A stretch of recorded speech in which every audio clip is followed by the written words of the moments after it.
pt2. Welcome.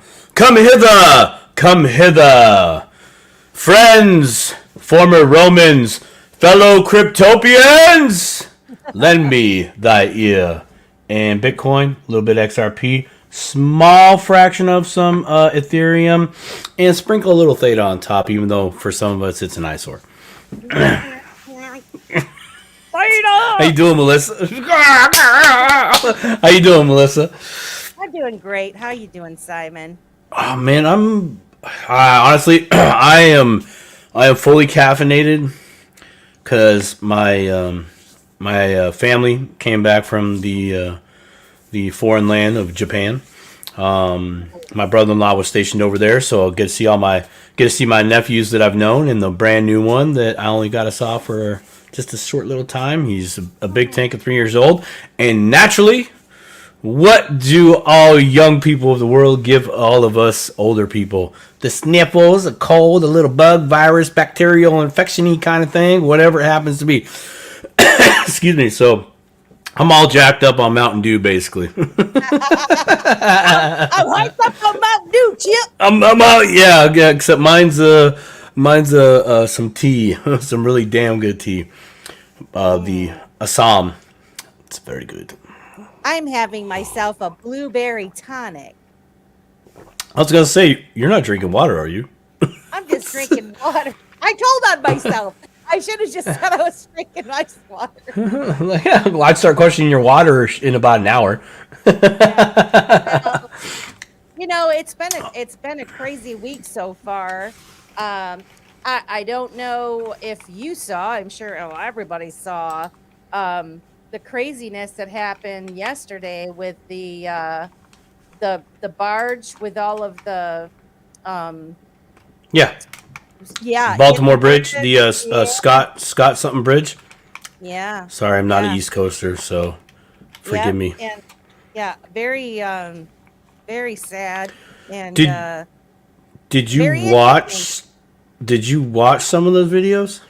Oh, Simon, I watched a lot of the videos, and I kind of did a little mini thread on it because I was right away seeing some discrepancies in the videos. Right. The first one I saw, like, there was this. Come on, it was all black. Yeah. And then I saw another one that showed, and I couldn't. Of course, I'm doing this like I'm still in bed. I just happened to check the phone, check the market. And then I was like, oh, there's someone on Twitter, Okay, let's see what that is real quick. Make sure it's nothing super important. Yeah. And I scrolled through the feed. It was Sean Combs, the bridge, Sean Combs, the bridge, Sean Combs, Sean Combs, the bridge, there are Sean Combs. Yeah. I mean, there's probably something there. Anyways, I'm not going to speculate, but I watched a couple videos, and there was one where you see the support, exploding. And I was like, oh, can you rewind that? I need to zoom in. Again, cell phone, one eye. What's going on? But it looked like there was just a little premature, from the vantage point now, But whatever. It's all speculation. Remember, I'm jacked up on Mountain Dew right now. I have no idea what I'm saying or where I'm at. I mean, is this even Earth? Is it really? Well, I tell you, so I got a little bit of perspective. I know this is kind of off topic from. No. Let's go with it. We like a little pre-funk up in this mother plucker. So when I first saw it, I was watching it on maybe NBC or something like that. They were showing the video, and like you said, it was the real. Actually, no, I lie. The first video that I saw was John Cullen on X. And he had a video where he was showing power goes out, power comes back on, puff of smoke, power goes out, power comes back on, hits the thing, and it collapses. And so, he was explaining that, when the power goes out, they can't steer the ship. Okay. And so I was like, all right, However, I saw another in that video, everything was really dark and everything. I couldn't really see much.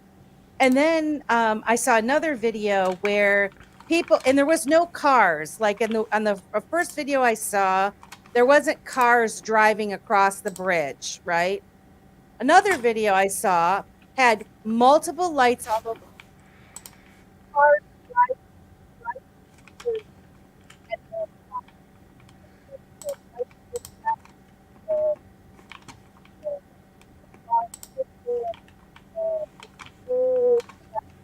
Like a Melissa, car is falling in the water, and you're like, they oh. they got you.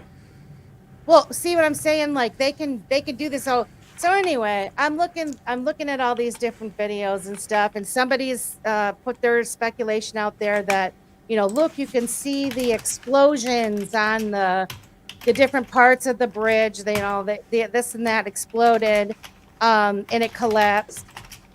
And I just think this. My first thought was, okay, why take this out? Why have this go out? And I found out this is a very important port. We ship a lot of cars out of there. It's a very important um, port where this Pathway, happens. yeah. Pathway, correct. So and then also it's old and it's symbolic because the bridge is named after the gentleman that wrote the Star Spangled Banner, our national anthem. Oh, Okay. didn't know that. Didn't know that Yeah. tidbit of haha. Yes. And so anyway, I'm like, okay, thinking about this. And then I think it was today, this morning, um, or maybe it was late last night, I'm not sure, when Biden said the federal government will pay for this. They're going to pay for this bridge to be replaced. And the night before, I mean, yesterday I was saying, is there insurance for things like this when these types of things happen? Okay. I'm like, well, who's going to pay for this? And then, of course, the federal government comes out and says, well, we're going to pay for it. And I think to myself, we're in such a pivotal time of change and restoration. And here we have a bridge that is very important, destroyed. It needs to be done. A lot of our infrastructure needs to be one-upped, right? It needs to be redone. Don't even get me started on that. I'm saying, like, Yes, one upped for sure. how better do you get the public to actually say, of course we're going to pay for this restoration, right? We're gonna redo this bridge. For whatever reason, people are more inclined to be okay with stuff like that than if all of a sudden we said, hey, the federal government is going to replace the bridge in Baltimore, right? Then other states are going to go, well, what about our bridge? What about our roads? What about this? What about that? So anyway, I could be way off base. I'm just speculating, but there's so many things that I'm just like, um, it's plausible that it was planned. Now, I pray for those that lost their lives. I feel horrible. It's terrible. Oh, and the other thing I found out was there were people that were actually working on the bridge that night.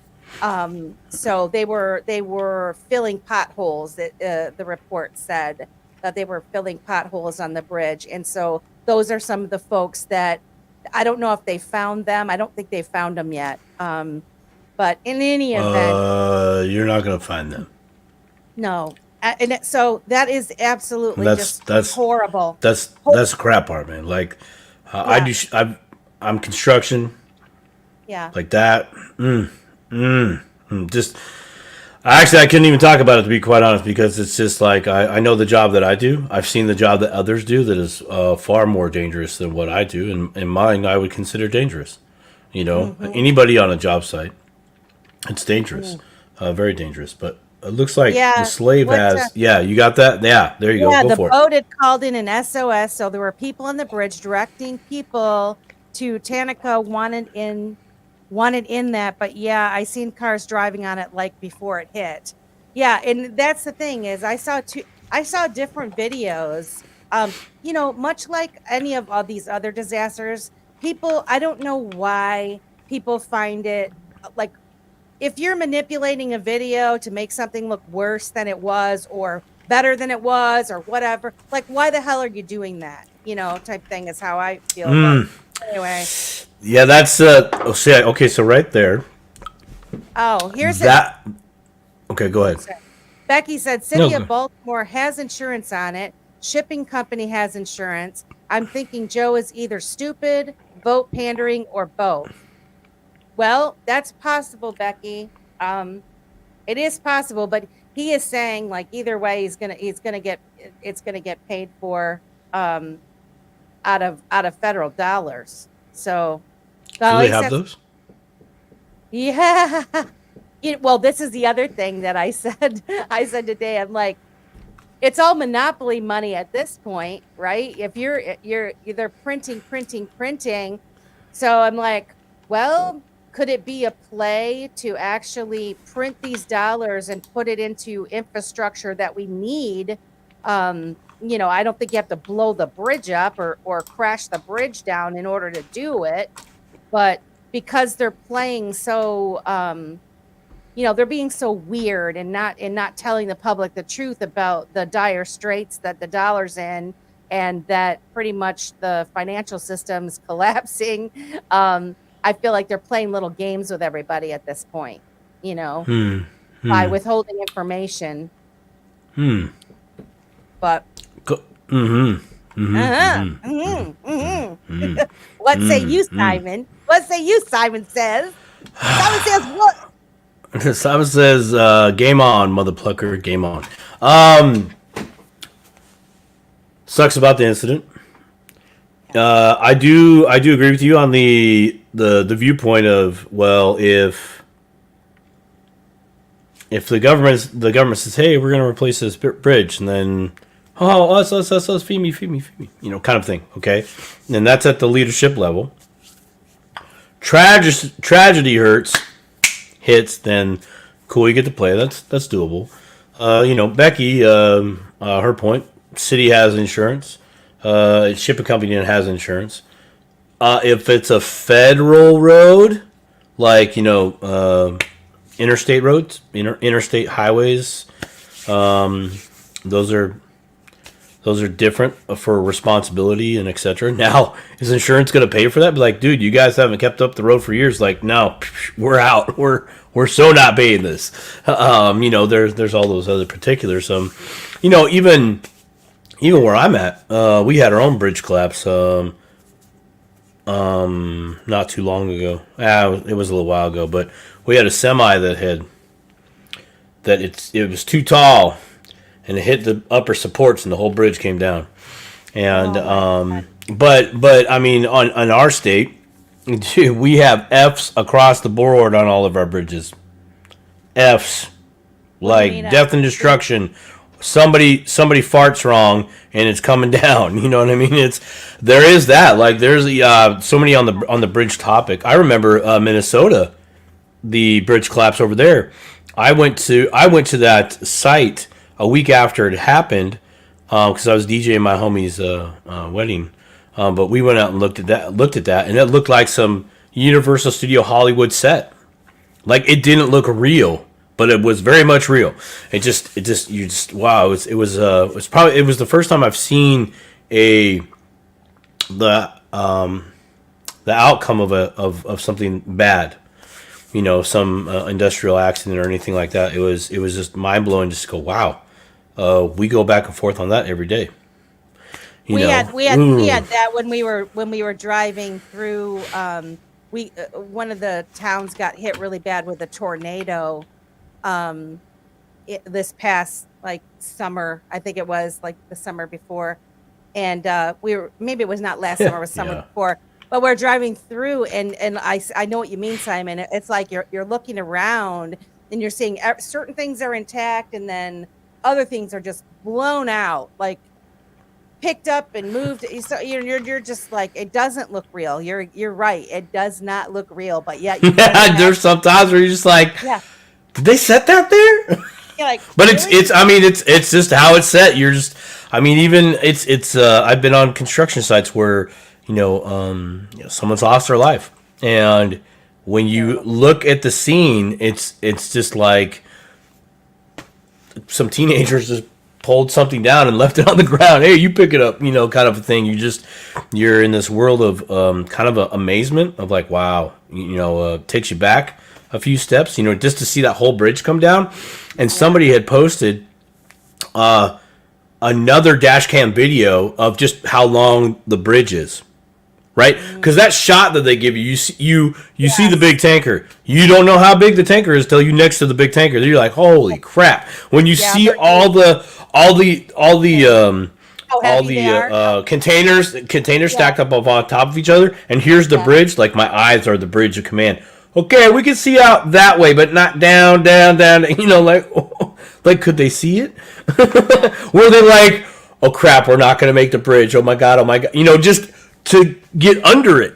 You know, I can only imagine. But they actually have to have airmen that are specific for helping guide them through that. Like the captain's not the one that navigates the ship during that time. I guess. No. The captains go to do this. Yeah, but the airmen guys are the ones, and so. But in any event, what a tragedy. It is a tragedy. The dollars, though. Yeah. I said, do they have the dollars? And Joe thinks they do. Joe's like, we're going to pay for this. The federal government's going to pay for it. Okay, the federal government's going to pay for it. Where's the money come from? Joe. Yeah. And wherever you take that money from, how did the money get from the place in which you took it from? Right. Show me that. Just show me that. Let us know where it's coming from. We need some follow-up on this, Joe. Imagine Becky puts... Imagine the box he's going to try to put the house in over this. Yeah, see, this is tragedy, political event. Yeah. Tragedy, political event. And I think that's horse wash. I want to welcome the 21 folks that are joining us this evening on Dip-a-Toe. Welcome. Dip-a-Toe, baby. You being here. As always, we've got XRP Slave and Becky's here and Lisa A. We appreciate you guys stopping by and participating in the show. And for those of you that are watching, if you wouldn't mind, please subscribe to our new YouTube channel at Dip-a-Toe. We're at Dip-a-Toe on YouTube, on Rumble, and on X. And I believe we're streaming on X also on the at Dip-a-Toe channel. So we'll see. I believe it's working. That's good stuff. I'm glad everybody here. Oh, what? Hold on, man. Stop. Flashback. Shout out. What's good, Brent? Oh man.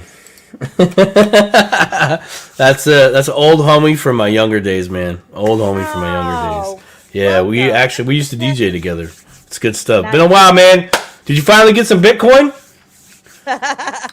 Hey, probably won't answer. I wouldn't. Don't make me drive over there. It's only an hour and a half drive away. I'll drive over as soon as gas prices come down to $2.75. But onto the that's cool. But the dollar, where do the dollars come from? How did they get there? Allegedly taxes. You can see where I'm going with this. Let us just see that. Let me actually see the transaction from account to account to account. Go ahead and show me. Show me. Show me the money. Hey, speaking of show me the money, what is the most you think someone has paid to go to a cryptocurrency class?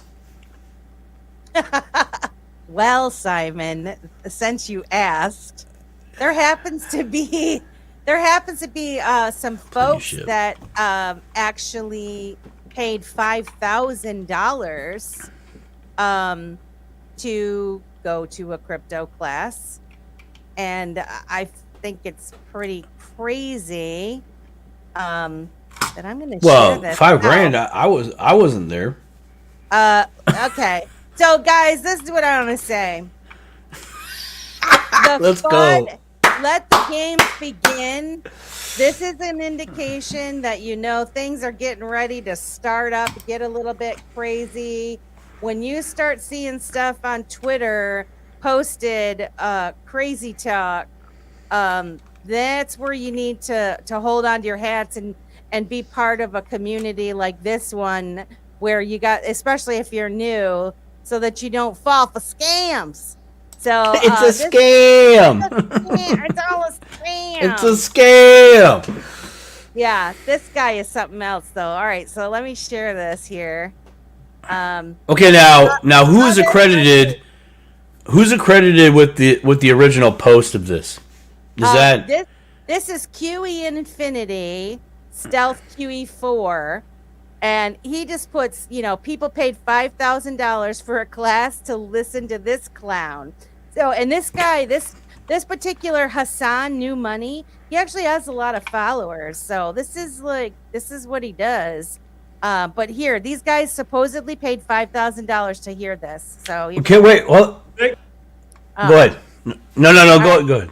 Okay, can you hear it? Bitcoin is going to pump up massively over the next couple of weeks.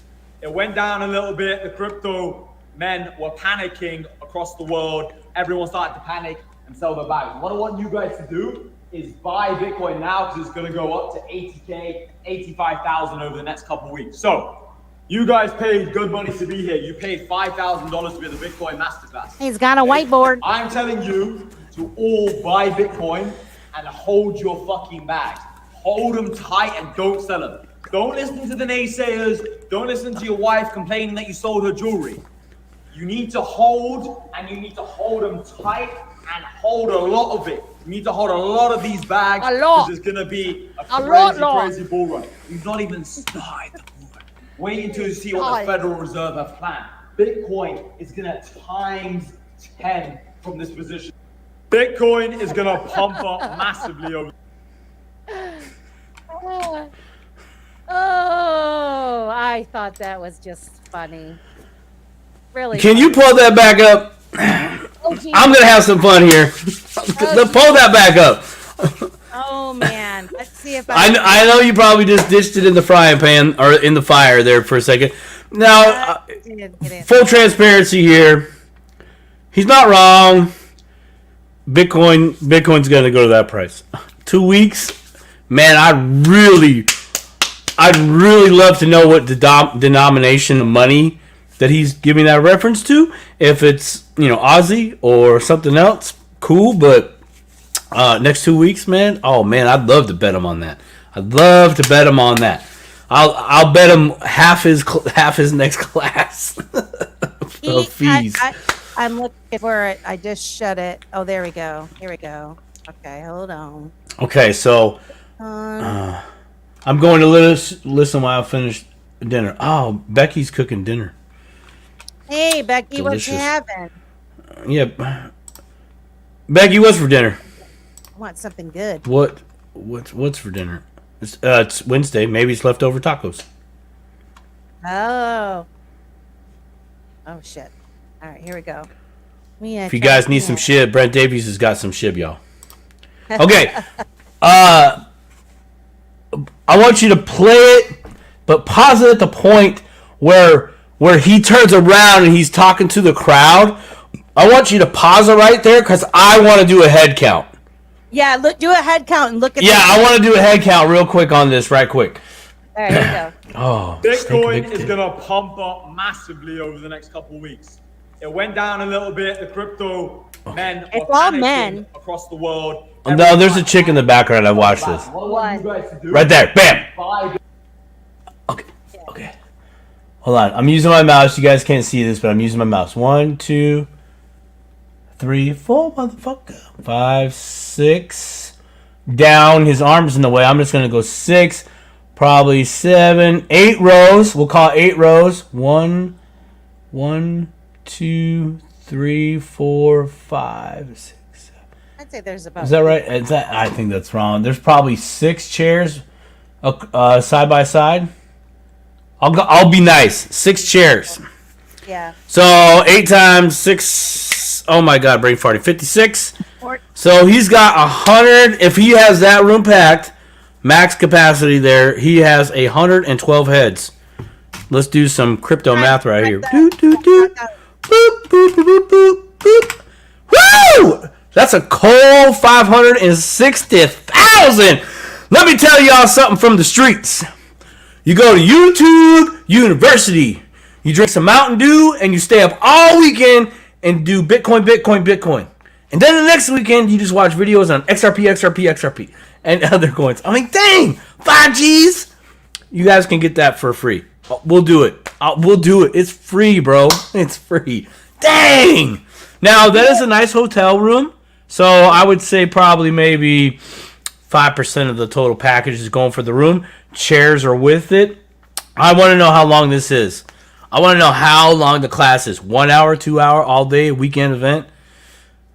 It's got to be long. It's probably Now, a long event, but $5,000 is really, I mean, that's a really high class. The one thing I noticed too is all these guys look like kind of like Ryan's students when they're all looking down at their phones. They're not. That's what the homie that is falling asleep in front. It's just taking his $5,000 and watch. Oh, $5,000. You know what? I'm going on tour. I'm gonna go on tour. We're gonna call it the $50 holla tour. I will say, are you done with this video? Yeah, I'm done with this. Yeah, I just want to do a head count. Sorry. So the thing is, we laugh about this, but there are folks that are coming into this space that they don't know anything, and they're excited. They're starting to hear rumblings of, the likes of Larry Fink and the Bitcoin ETFs and stuff, and so now there's going to be even more of a what do I want to say, like a beating of the drum to get folks to buy into this to themselves, and not the ETFs, which is what we're promoting, right? But if you have money and you don't understand what's going on, spending $5,000 on a conference to learn about something that your people, although all those people look pretty young, so I don't know how they were affording $5,000. But in any event, what I'm trying to say is there's going to be an increase of these types of people out there that are preying on unsuspecting newbies to get their money and teach them something that you can learn on your own. Well, good well, there's been a lot of that. I mean, there's I'm not saying that he's not worth a penny. Antonopoulos. He had a course. He's had books. I mean, what? He was my first. He was your first. He was my first. But he knows what it is. He can explain it. He's got books. He's got literature. He's got it all the way down, right? So going from that perspective, a very instructional perspective, or at least he can deliver it like that. This gentleman, I mean, look, that's his crowd. That's his thing. We have no idea if people paid $5,000 to be there. I mean, a pop like that's not validated. We don't know. But the point is that Melissa is really trying to harp on here and bring to light is, if someone's offering a class to teach you about a thing that's been around for 14 years. Yeah. I'm pretty sure Amazon's got a book on it. Maybe 2. Right? There's lots of YouTube University videos you could do. Or go check it out. There's lots of talking heads that'll guide you and show you the ways. At least in the Bitcoin arena. Okay, just Bitcoin. Right?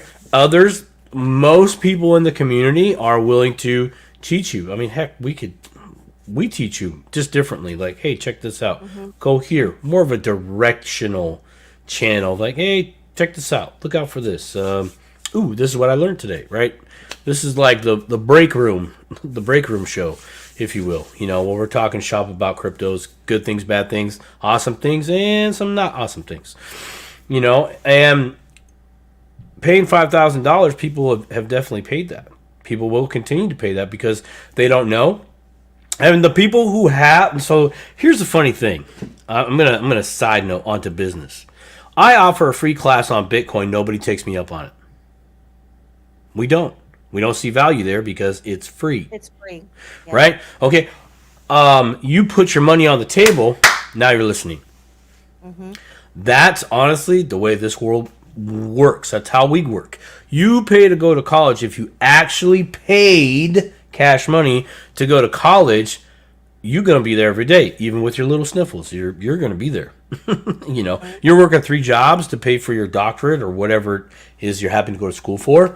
Oh, you are there. And you are pissed if you don't pass the grade, because it's not about that you didn't get the knowledge. It's now you have to pay again, right? Gut shot, you know. So it kind of brings it back to understanding why you're investing in crypto. Perfect. Well, not why you're in. It's like you might know why you're in now. That changes. But why'd you start? I saw a good opportunity to what? To get rich, maybe. To be rich, possibly. To improve your life, maybe. Depends. Those people are allegedly paying $5,000 to go learn about Bitcoin, maybe because they have a lot more money to get into a thing, you know, so they have another asset. Yeah. You know? Yeah. You know, when I first got into Bitcoin, I was like, I saw a cool idea, internet money. Like, that's what I thought of first. That was the first thing that crossed my mind. Internet money. Internet's out there. We buy stuff we're going to be buying stuff like forever off the internet. I could see that. And it wasn't just like local. I saw international. I could send it to somebody over in China. No problem. Got it. It's done. So for me, I saw that value, the assumed perceived value that I put on it, because someone said, oh, it's kind of looking like some internet money. Interesting. Let's look at this. You know, later, it was, I can buy this thing like I can go to a silver and gold coin store. I can buy something there too. But this, its price runs up. Because I was investing, I want dollars. Dollars in, dollars out. That was my goal. That has totally shifted. You know, because of other things like this world is going away from fiat. It won't ever totally be gone. There will always be some type of use for it. But that system, everybody agrees. Even the corrupt agree that it's totally corrupted and dying. You know, and we're looking for ways around that, right? And so now you have an opportunity, at least I have an opportunity, this is how I view it, to go and get these digital things that have the potential to be of use with a very high demand of their use. So imagine when the dollars first came out, like here in the US, okay? Imagine before they were released, you got to participate in the pilot program, right? But the deal was your entry was, you know, very small compared to everyone else. Everybody else had to cash in all their gold. You only had to cash in like a tenth of your gold to equal, you know, maybe somebody else's, right? So you only had to take 10% of what you had in your precious metals to equal what most people would probably get on the street. Wow. You'd probably say, here's all my gold. Right. Give me the money. Right? Yeah. And now you've exponentially grown compared to what other people, you know, are going to be at that time could have received on the exchange, the demand actually for their gold and dollars. Would you do it? Because now you're a part of the new money. You're a part of the new money system. You know, in that situation, this, is it money? Is it an asset? Are people and institutions are using these different things? Because look, I say because you have a coin like XRP and you have a coin like Bitcoin. They are night and day from each other. Sorry, let me get my other hand in it. Night and day. They're completely different. I mean, just not even on their functionality. They're totally different. They have totally different purposes, totally different uses. They are, but they are, in a roundabout way, brother and sister. Yes. You know, They're going to work together nicely. they're going to work together, right? At some level, there will be some interoperability Oh, yeah. at some level somewhere. So you have a chance to acquire those those things. I guess on the cheap.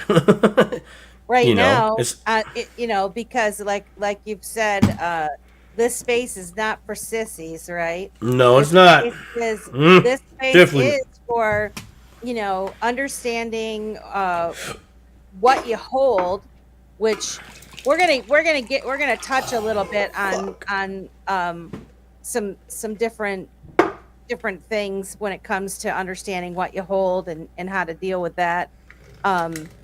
But one thing I wanted to say before we got too deep into this conversation, Yeah. so with all these FUD videos that are going to be coming out, and you know, just just know that there are people out there that are intentionally wanting to influence your decision. Okay. Always. And that's with Always. everything. It's not just this space. It's everything. And so, you know, ground yourself, and really when you're going to dip a toe into this, take responsibility, and handle with care, right? Handle And with if you don't great know how to care. do that, Get a network of folks like what we have, where we can bounce ideas off of each other, and we share our experiences, and there's so many wonderful people in this space. I feel like I'm in the room with you, with whatever you're doing. I can hear every single thing. I'm sorry. I'm so sorry. Like I you're am literally watching, trying I'm like, to. I thought I had a good system here with trying to give myself more tea.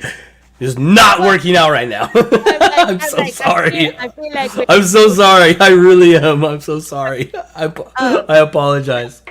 but what I'm saying is, there really are so many wonderful people out there, and I'm sure you will recognize the fudsters, okay, or the Ooh, FOMO the people. fudsters.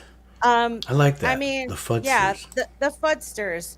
But once especially for those that are coming into this new, um, getting yourself off to a running start with in a good mental state, without getting too crazy and excited. See, nugget alert.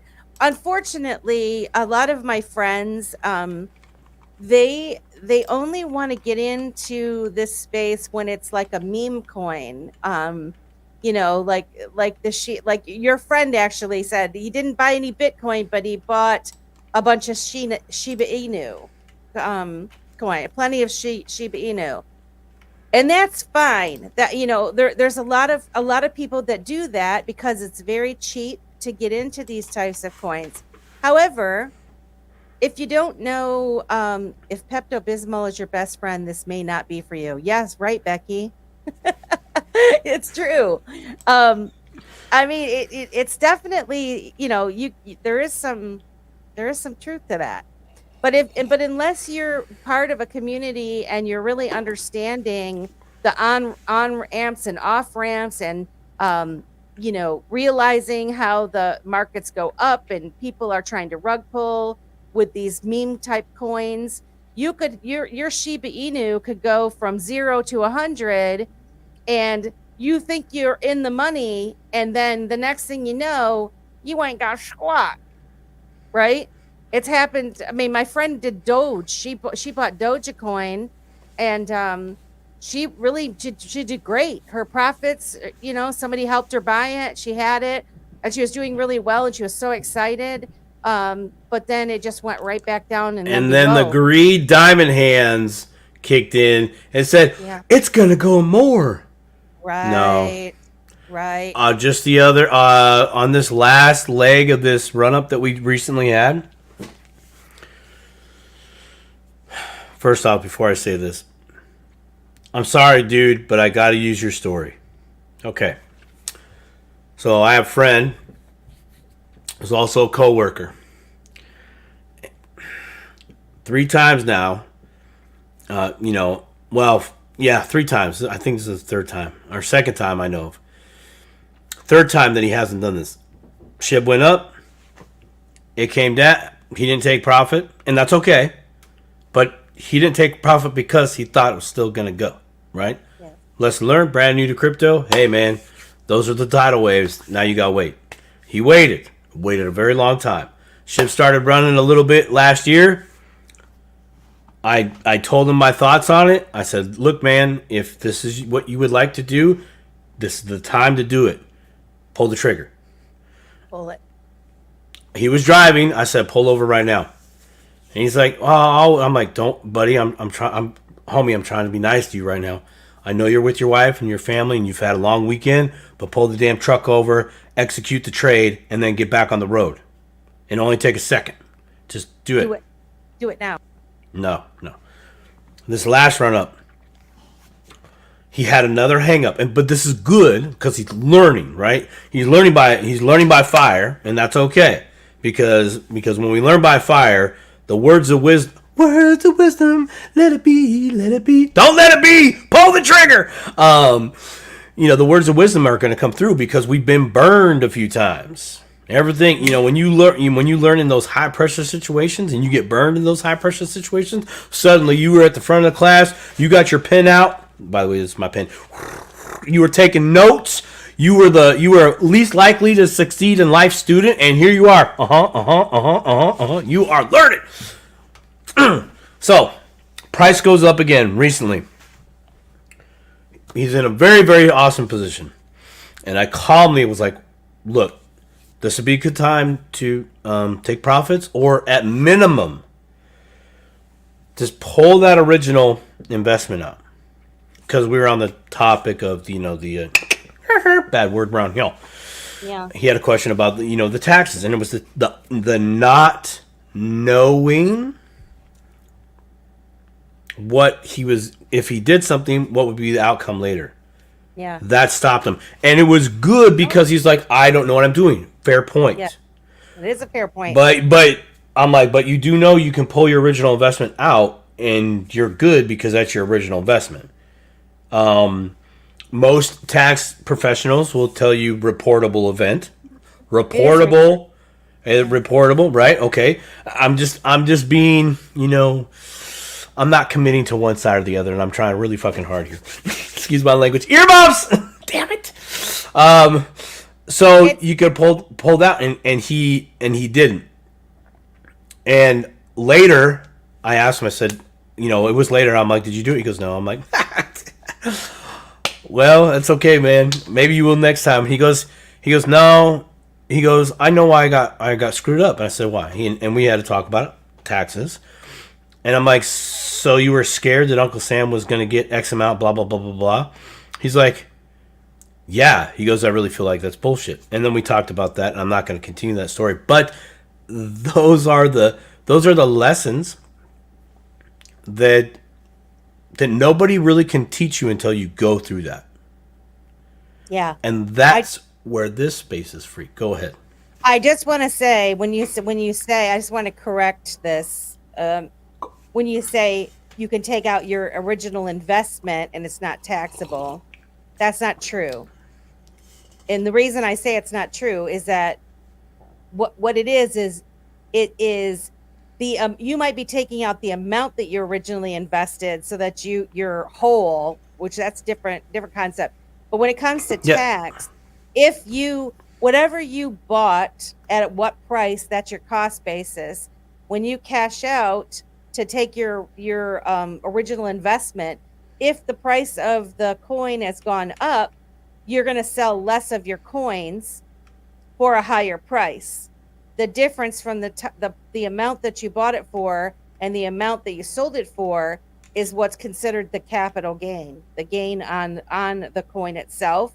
That amount that you're withdrawing could be your initial investment in terms of your dollars, but it might not be the full, because if it went up, you're cashing out less coins. You see what I'm saying? You're saying it's based on volume of item? I'm saying not cash? that I'm saying that it is, if you bought $100 worth of something And how many of those hundreds of dollars of something do I have? Let's say if you bought $100 of something for $100 or for you got 100 coins. Perfect. Okay, 100 for 100. Right. Easy math. Like Right. it. So if you got 100 for 100, and then now they're worth $200, right? Okay. You're only going to sell 50 of those to get your original $100 back. However, the 50 that you sold, the original cost was $100. You sold the 50 for $200. The difference in the cost between what you paid for them and what you sold for them, that is considered the capital gain part that you would maybe be taxed on, right? And you're only going to be So taxed where does on the it. Okay, go ahead. Sorry. Yeah. So I guess if you write it out, it makes more sense. It sounds like highway robbery. Say like first in, first out. But so I'm just saying, if you buy something for a price and you sell it for a higher price later, the difference between what you paid for it and what you sold it for is the capital gain part of it. Whether it's a long-term capital gain, if you hold it for longer than a year, or a short-term capital gain, holding less for the year.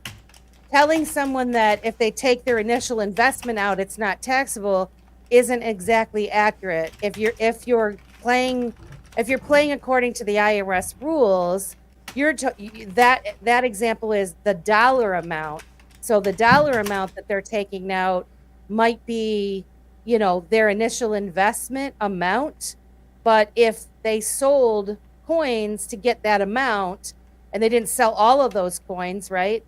They made a profit because they still have coins. You see what I'm saying? Like, does it? I do. No. I see it. I totally don't agree with it. I totally don't agree with it because you can literally take the same $1,000 and go here and go here and go here, and every time you 1x, you pull your original investment out, reportable, allegedly not taxable from whom I talked to. It's taxable. What's taxable is the difference between what. Then there's no such thing of that. Then.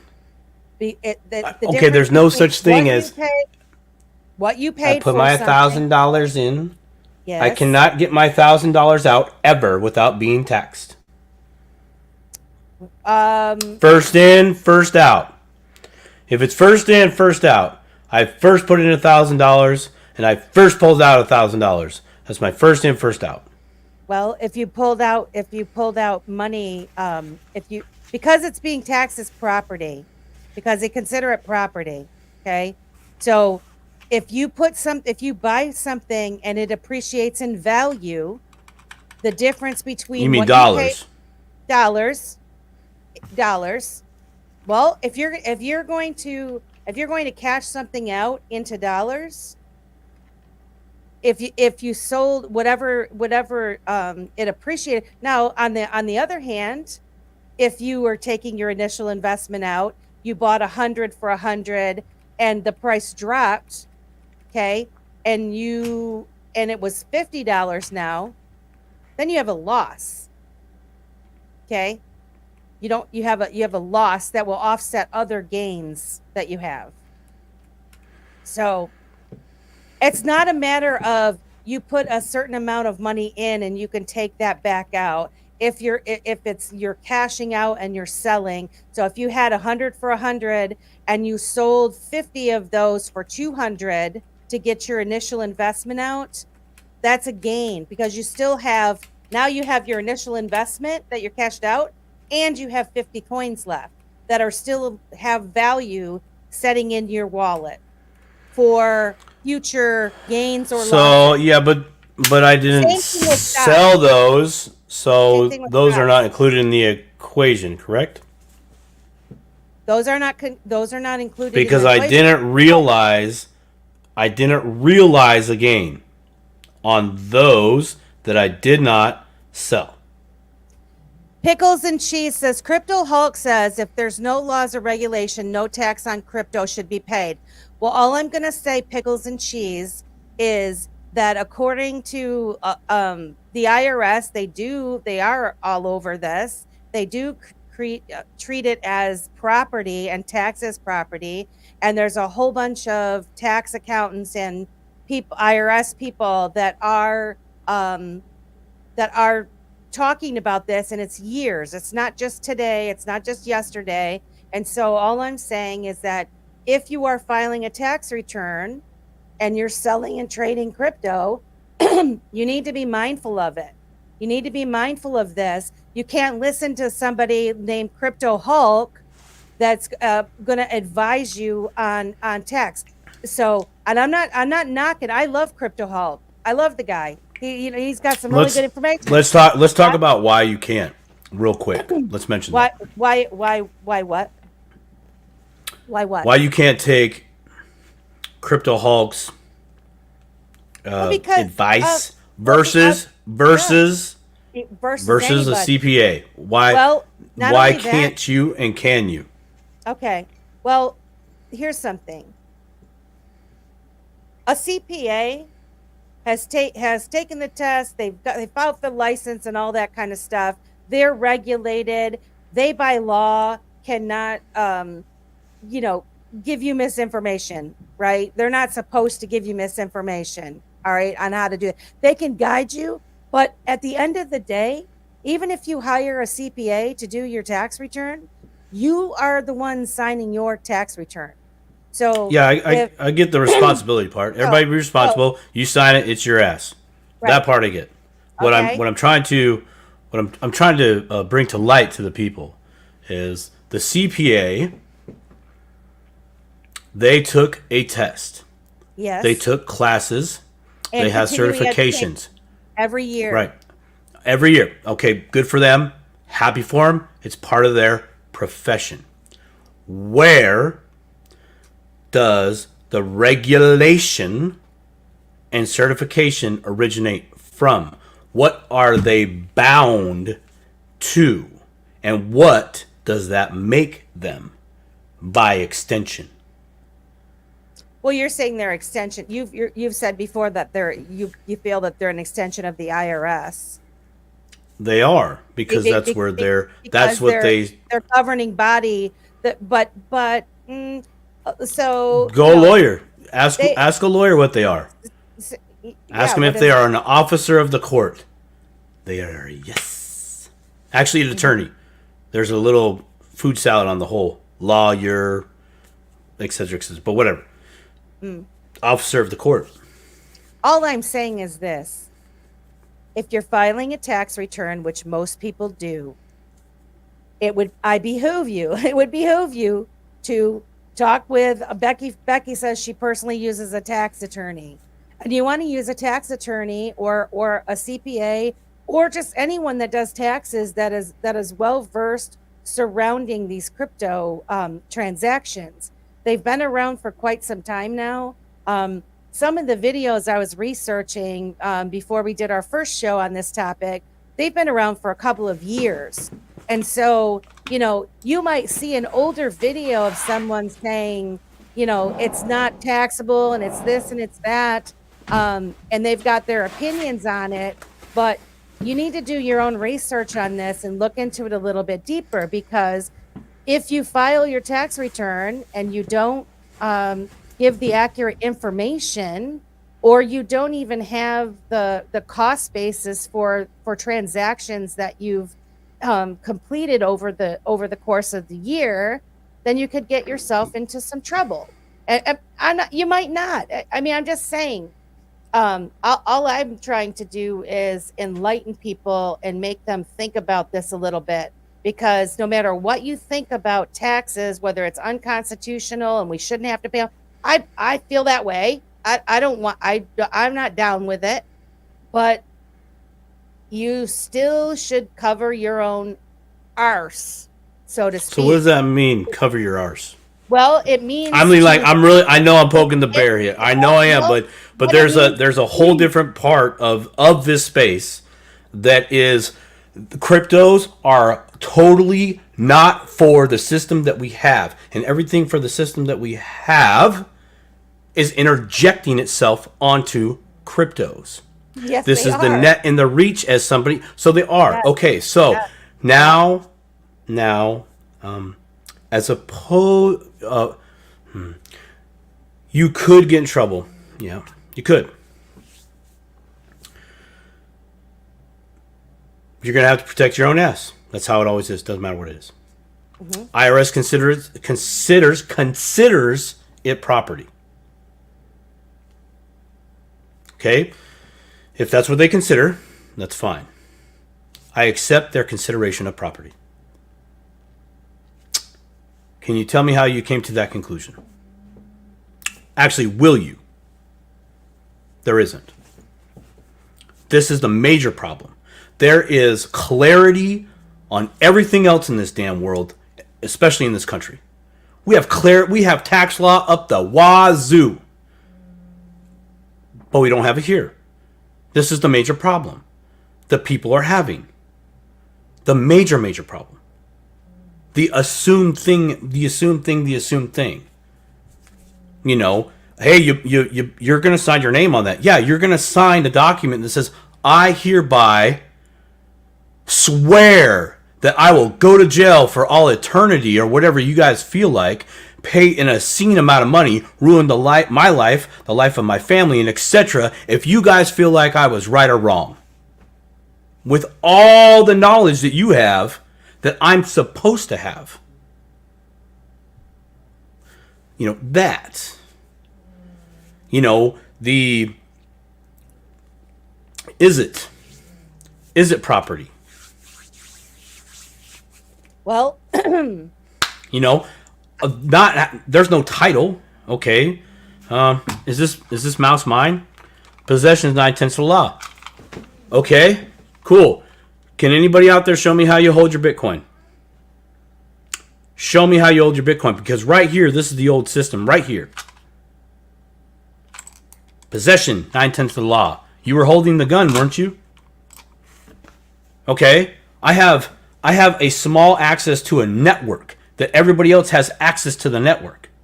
So if a coin goes from one wallet to another wallet within the network, is it Simon Polson's? Oop, there goes my name. Damn! I gotta go! Code 6! Baby, get the bags! It doesn't say Simon says Bitcoin on the network. I mean, there's none of that. It's like, and people are coming hip to this, and they're new to the real taxes. Where, like, you know, Becky just have an attorney for it. Okay, Becky's good. It's like, yeah, just pay him. Well, here's same the stuff, thing, different though. day. I understand your frustration. I really, really get it. And I would say this. You know, there are. Okay.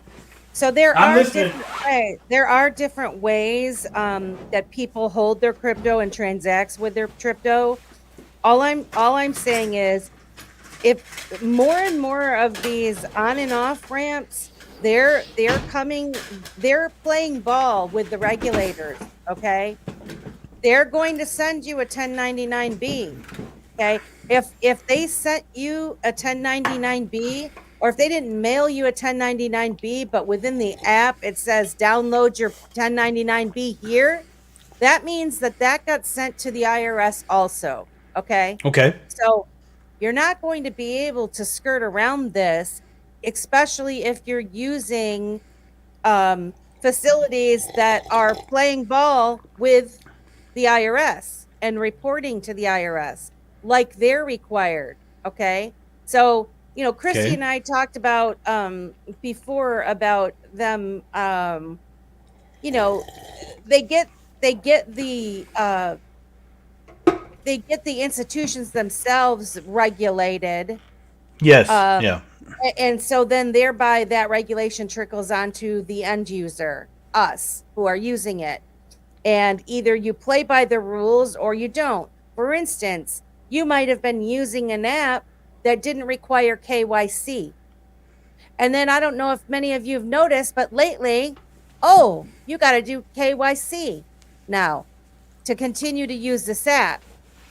I had several different ones that it came up to where, oh, you gotta, for your own protection, whatever, you gotta use the KYC. You can't use it until you do it. Okay. Or you can't transact or withdraw or whatever until you do the KYC. Okay. It's all going that way. It's what I'm trying to say. And so my trying to get this God, information I hate this out damn there, fucking world. Excuse my not language. but I mean, I'm just saying, I'm not trying to be like, hey, Melissa's a No, proponent no, I of know you're this not. and I know that. you. I know. No, I know. I know you're not. What I am trying to do is explain to people that I know what you've been told. Some of you might have gotten some groups where you're just like, freedom fighters, and we're not doing. I get all of that, okay? But at the end of the day, the way that things are going, the way that I see things are going, and the regulations that are being put into place, I would hate to see somebody come into this crypto space, do a bunch of selling and trading, not even understanding that they're going to get a 1099B, and then get like go to do their taxes at the end of the year and have their person, because most people still don't do their own taxes. They hire somebody to do it, and then when they Right. go, they're being told, oh shit, man, if you would have told me, I would have told you not to sell that yet or whatever. Because there are strategies that you could put in place so that you don't pay so much taxes, which is part of the thing that we're going to kind of try to talk about a little bit as we go into the rest of the show. But I don't want anyone to think that, I'm saying, yay, go taxes. But I am saying this is a real thing. And when we talk about the crypto space being, not for sissies and pull your big boy, big girl panties up, you got to pull them up. You got to pay attention to this stuff, and you got to be able to understand what you're going to do, or you have to align yourself fully with a group or a lawyer or a tax accountant that will fight on your behalf in the event that you do decide to go that route where you're like, F them, prove to me that it is property and prove to me this, and have that person go in and speak for you on your behalf. Or you become so well versed in it that you can go in, mic drop them, and you're not paying anything. Okay.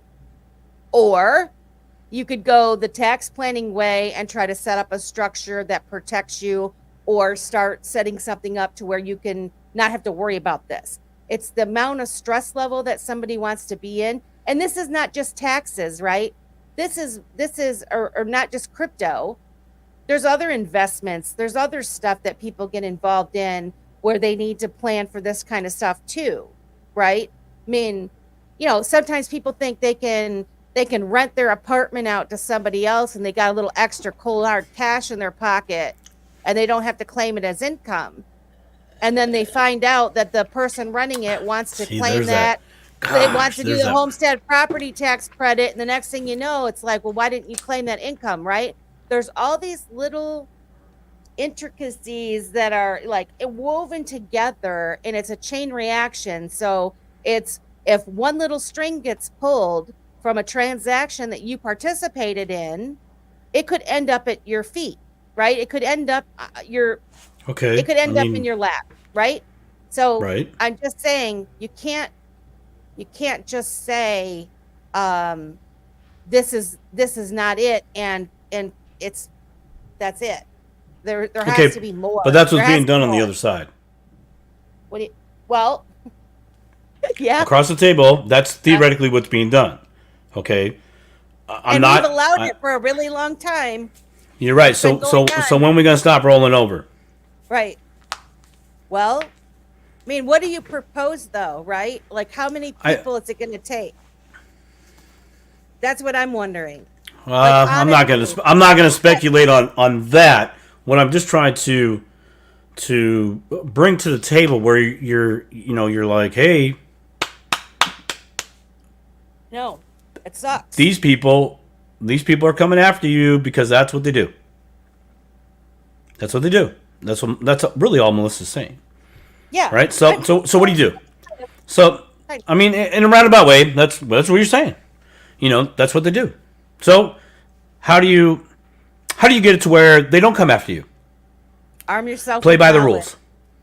Well, Play by the rules. Okay, so what is playing by the rules? You get the rule book. You study the shit out of it. The people that passed the tests and took all that, you challenge them every step of the way. Because they can do one of these to you at any moment. And you say, bye, Felicia. At any moment, they can do that. They're not responsible to you. They have a responsibility to themselves. Correct. You know? Correct. So, yeah. Where we're at right now, and where we've been in the crypto space, is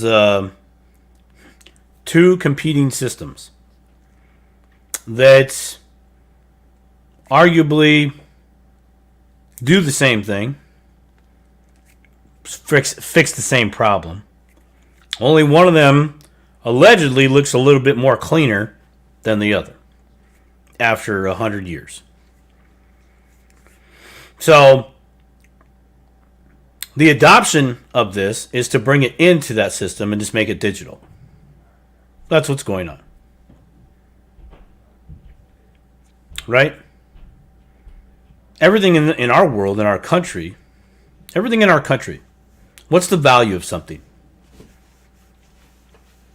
The value, according to IRS and friends, whatever the dollar value is, how much it cost in dollars. It's the interjection of dollars. That's what it is. That's the only thing that they can really tax, is their dollars. Where crypto, and Melissa, I know you're 100% on board. What? Which is a pretend, which are fake. Well, yeah, right. You know, and so I know. You know, Believe me, I know you, and I know me and you. I know me and you are having like this internal battle, or internal. Yeah, internal. I thought I said eternal. We could be having an eternal battle. How many times have we been here? On this topic, but because of it's the okay. It's hard to not see once you see the things that just don't line up. They forever don't line up, and you struggle to find why are things this way and not that. Example, structure. How come? And I know the answer is I know what the answer is. But how come an LLC is much better to have than being an employee? A person within the IRS. It's far better to be the LLC, to have the LLC. It's far better to have the LLC hold every freaking thing you got as opposed to you. In fact, an LLC should be your mom and dad in a roundabout way, financially speaking. It takes care of things for you. It allows you to have the beneficial use of a thing. But you own nothing. It allows you a stipend to acquire the necessities of your life. See, the LLC or different structures, again, I'm not a tax professional, but I do know this. It has far more write-offs than I do. Way more tax benefits, write-offs, than I do. On paper. Just side-by-side comparison. There's other structures that are far superior than me. One of them is a trust. Not just any old trust, okay? I mean, but trusts have a higher brain fart in here. Oh, standard. They have a higher standard. Trust law is probably, in the legal world, probably the highest law we got for the everyday Joe Schmo. If something's in a trust, it's like, woo, can't touch this. Boom, boom, boom, boom, boom, boom, boom, boom. But that's because it's not in your hands. Yeah, I mean, it does protect you. It protects you personally from people coming. But that, not just personally from the world. It gets you out of the tax target seat, because if you hold it, you own a tax. That's what it is. Straight up. Tax this. Tax this. Tax this. We all know it. Okay, I'm not trying to beat a war drum. But I cannot write these. I, as a natural man or woman, cannot write these off. You can if you have your own business and file a Schedule C, and it's a business. Well, I don't have a business. I don't own businesses. We're just side by side comparison. A business can. A person cannot. Well, a natural person cannot. We are not the same. We are not equal. If you have a right, well, sole proprietorship, that still makes you responsible. And if at the end of the LLC, I think you're opening a business, kind of, right? So, well, you know what an LLC is in truth? Limited liability company. You're dang right. That's what it says on the box. But do you know what it really is? What is it really? It's you without the soul. LLCs have all the rights of a natural person. Natural person has all the rights, abilities to do things in this world, except for have babies. Depends on your structure. It can still have babies technically. Another entity. Simon, what are you saying? Reminds me of the old Beatles song. What? Let It Be? This is not a Let It Be thing. Can I circle back? Interject. To this question before we go on to the LLC things? Sure. Yeah. So let's see. First, she says the statement your exchange gives you should give you a taxable event. Yes, I agree. Personally, I use a tax attorney. Okay, so Becky says this. I have a question that's always bothered me. Let's say I have all of my XRP on a cold wallet. I decide to cash them in. How do you tell which XRP went into the wallet first and cash those out? So good question. Yeah, and it is. And so it's the record keeping part of it. And now, I'm no pro, but what you want to do is those statements whenever you bought that, wherever you bought it from, you should be able to export your detail that tells you how many you bought at what price. And now there's there are tax apps and stuff. I think like Coinly or something is one of them. I was gonna look a bunch of them up and I forgot. But I hear I think Coinly is the one a lot of people say they use. But you could simply export, depending on how much activity you have, but you could export that into an Excel file and keep a track of the different types of tokens or coins that you bought, and note what your purchase price is.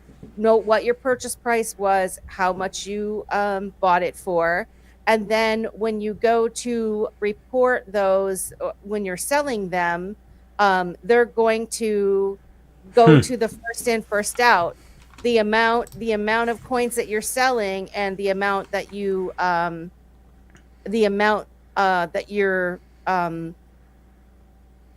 it for. What is it? But I know how to grab. How do I grab only the 2020 XRPs versus the 2024? And I can scratch this. This is how you do it, and this is how it is. It's called assumed. It is assumed that the first things that you sell go into cash are the first things that you bought. So if you bought in 2020 1,000 XRP, and then in 2021 you bought another 1,000 XRP, it's 2025. XRP finally hit $10, and you sold 1,500 XRP. So that means you sold all of 2020's XRP in my scenario, and you sold 50% of the 2021's. It's assumed.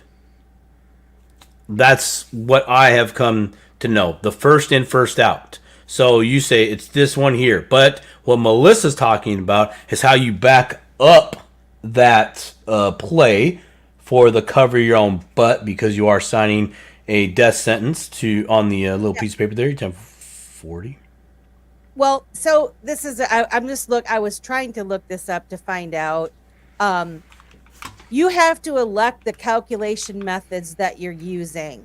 Okay. Okay. There's LIFO, there's FIFO, and there's HIFO. LIFO is last in, first out. FIFO is first in, first out. I don't know if HIFO is a hybrid method, but according to this little thing I just saw, Coinbase allows users to select their accounting method through their settings on their account, whether they want to choose FIFO, LIFO, or HIFO in determining what method of accounting that you're using. And then Right. can you change calculation methods from year to year? And it says, yes, IRS guidelines allows investors to change calculation methods from year to year. However, taxpayers are required to keep detailed records of transactions and properly account for each sale. So here's where I'm saying, get intimate with your transaction detail. Okay. Don't just do things willy-nilly. Get intimate with it. Understand when you're purchasing something, and believe me, I'm not looking at it every single time and being as responsible with it as I should be, knowing what I know. My saving grace is that I know I can export those details, or I have already exported them, and I'm like, I know what I'm going to be looking at when I'm looking at it. But some people aren't going to know what they're looking at. But I guarantee you, if you're using anybody to do your taxes for you, if you export this detail, if it's not included with your 1099-B, like sometimes some of you might be familiar when you get these statements from different investments with your stocks and stuff, and it'll give you the all of the information on the stocks that you've bought and then the stocks that you've sold. That's what your accountant uses, or your tax person uses, to determine whether you had a loss or a gain on a transaction. Okay. Same thing with crypto. So when you export that detail and then you determine how you're going to account for it in that tax year, whether you're going to use the first in, first out method or the last in, first out method, it's kind of like a manual thing. And like Simon, you're saying assume. Well, you're assuming most people do use first in, first out. But if you use last in, first out, and that could be a strategy of, to offset. And if it says you can change your calculation methods from year to year, last year maybe you used last in, first out, and this year it's better for you to use first in, first out. But the one thing you have to make sure is once you've used those, that they're gone, or that you've accounted for them on your tax return, you can't use them again, right? So you need to have some kind of accounting method for yourself to say, all right, especially if you're going to change method to method. If you're going to change from LIFO to FIFO or vice versa, you're going to want to make sure that you understand that these are the ones you've accounted for already on your previous tax return. Now we're starting with these as a cost basis for these sales. I hope that I'm making sense. Well, if they're already gone, they're gone. Well, they are, but I'm saying, so every year you're going to get a new 1099-B, or you're going to get and you're going to export the sale detail, your transaction Right. detail for that year. Okay. Okay. You're not gonna download the history from the get-go. So what you're gonna do is you're gonna be keeping track every year of your transaction detail. And so say last year you didn't do anything but buy. Okay. So you exported all your transaction detail from 2023. And now in 2024, when this year comes to an end, you're going to export that detail, and you did some buying and some selling, right? Right. When you're trying to figure out your cost basis and your potential capital gain or loss, you're going to go back to, if you're using first in, first out, You're going to go back to your 2023 detail, and you're Right. going to match those up. And somehow you're going to eliminate that, but you might not have sold all of them from 2023. So that you're Right. still going to be referencing that year.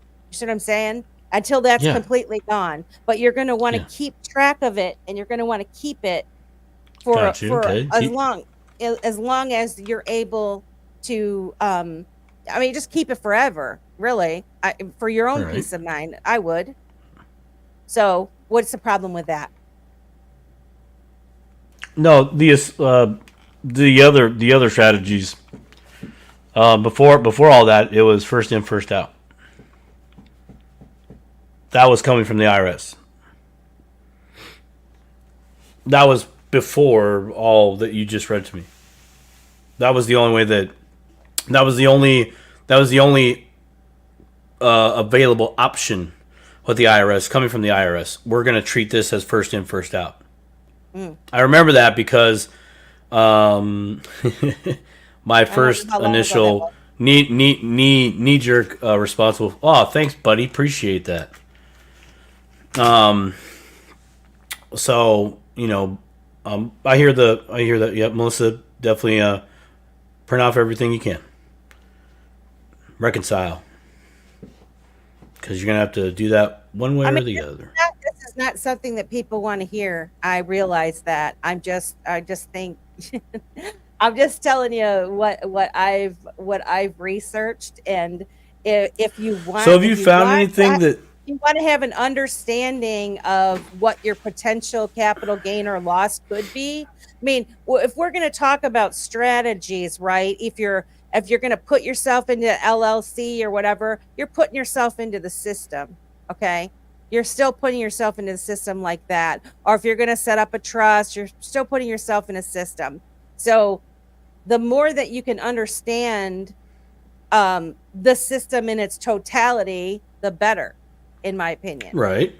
Right. So understanding an easy, simple thing to do is to export your transaction detail, look at it, and try to figure out yourself what your potential capital loss or capital gain, because you don't want to trust somebody else to do it either, right? You don't want to trust, you don't want to just say, because let's Because they face know it it, all. right? Let's face it, some people they might not do it right, or they might overdo it or underdo it or whatever. So you do want to have some kind of idea whether you made money or you lost money, right? And if you made money, if you're making money, this is the thing. Like right now, we're in this year. We're in March. Okay, a lot of shit can happen before the end of December.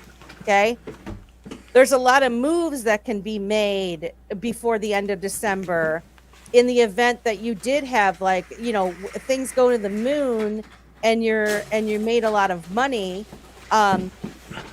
There's potential for you to set yourself up so that you don't have to pay such huge gains on that. One of the ways that people do it, which I recently found out, is in terms of the wash sale rules not applying, is to sell it at a loss.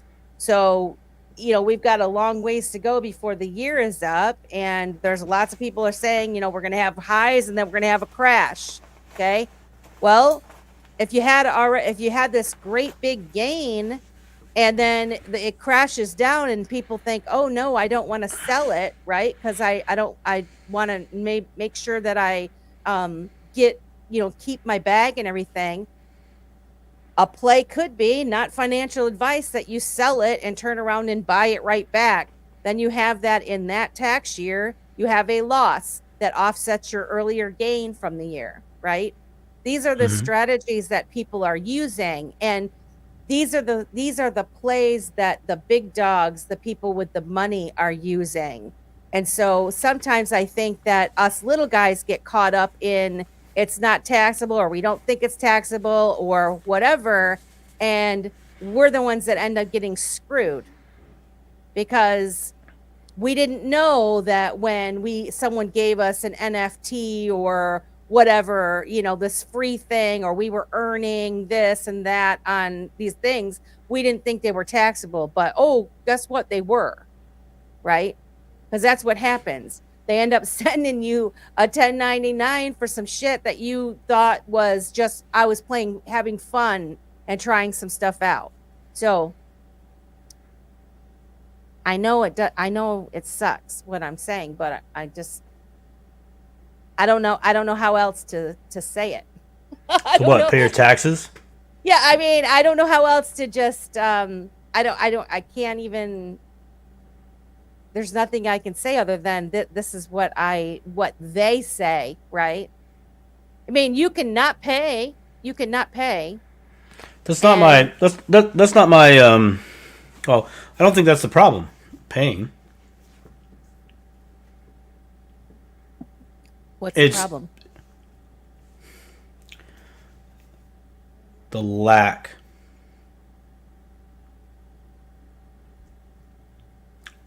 How much tax law do we have in this country?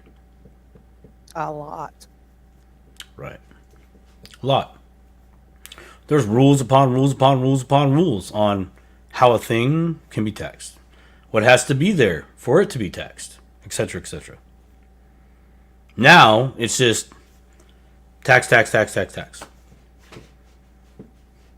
No justification? Nothing.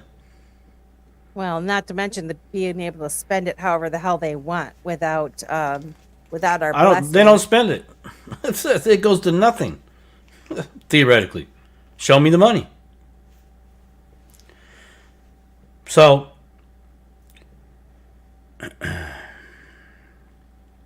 it's always another part of the problem with most people that are in crypto is you just have to do what we tell you to do. So you have to do things that you don't want to do. You have to go get an LLC.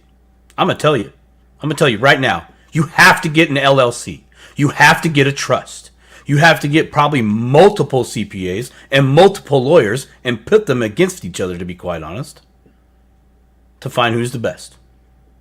You're going to have to. And then see where it goes from there. The skirt some taxes in the future, because that's what you're doing, right? We're all skirting taxes. That's why we have these structures. We're skirting. That's called tax evasion. We're not. That's not what's being done. We're assigning the responsibility over to an entity or a multitude of entities. We're getting it out of our hands and out of our control on a personal level. That's what we're doing. You want to hear something else that's going to really piss you off? Or no? Well, one bridge already went down, so why not? I'm telling you. So I remember learning about, and I need to learn more on the LLC structures and setting them up. And I do understand, and I do know to protect yourself from liability and those type of things, and also for the anonymity. I can't say that word. Anonymity. Yeah. Anyway, hey, I'm there with you. Cinnamon, aluminum, anonymity. But I remember listening to someone talk about the LLC to where you could be anonymous. All right. However, I read something recently. On March 1st, there was a case in the National Small Business United versus Yellen, where a federal district court in the Northern District of Alabama entered a final declaratory judgment concluding that the Corporate Transparency Act exceeds the Constitution's limits on Congress's power and enjoining the Department of Treasury and FinCEN from enforcing the Corporate Transparency Act against the plaintiffs, and that it will follow this ruling and applies to the plaintiffs, blah, blah, blah. Basically, beginning January 1st of 2024, most small entities, including single-member LLCs, must file online reports with the federal government disclosing information about the beneficial owners of the entities. This new reporting requirement, estimated to impact at least 32.6 million entities in 2024, was created by the Corporate Transparency Act, CTA. Existing entities will have until January 1, 2025 to make their first beneficial ownership information, which is called a BOI report. And entities first created or registered in 2024 will have 90 days from the creation to get their first report filed. Any entity that has already filed a report will generally have 30 days to make updates required by the CTA. And so, and this is like part of the Financial Crimes Division. The CTA was enacted as part of the Anti-Money Laundering Act of 2020 and the National Defense Authorization Act for fiscal year 2021. It was Public Law 116-263. And the CTA was enacted to prevent money laundering, corrupt financial transactions, and financial terrorism. And Bullshit. basically what I'm trying to say is, and I know a lot of people that talked about filing these LLCs. I have a gnat or something flying around my face and it's driving me nuts. I don't know. I can't kill it. But in any event, I just wanted people to be aware of that. I just came across it while I was researching for the show. Oh my God, it's pissing me off. Get it. It's just a little guy. Get that mother plucker. You get him? Ooh. I did. Now, just brush it off, and then pour a little bit of your bevy on your hands and wipe it, because that's alcohol, and you should be good to go. Okay, there we go. I'm doing it. I'll do it. All right. So, I heard that thing too, and I've heard some conflicting things on there about who actually really needs to do that report. Well, again, though, there's a lot of bullshit in there that's not said. What I mean by bullshit, I mean context. Yeah. There's like it's a small snippet. Hey, this needs to happen. What happens when?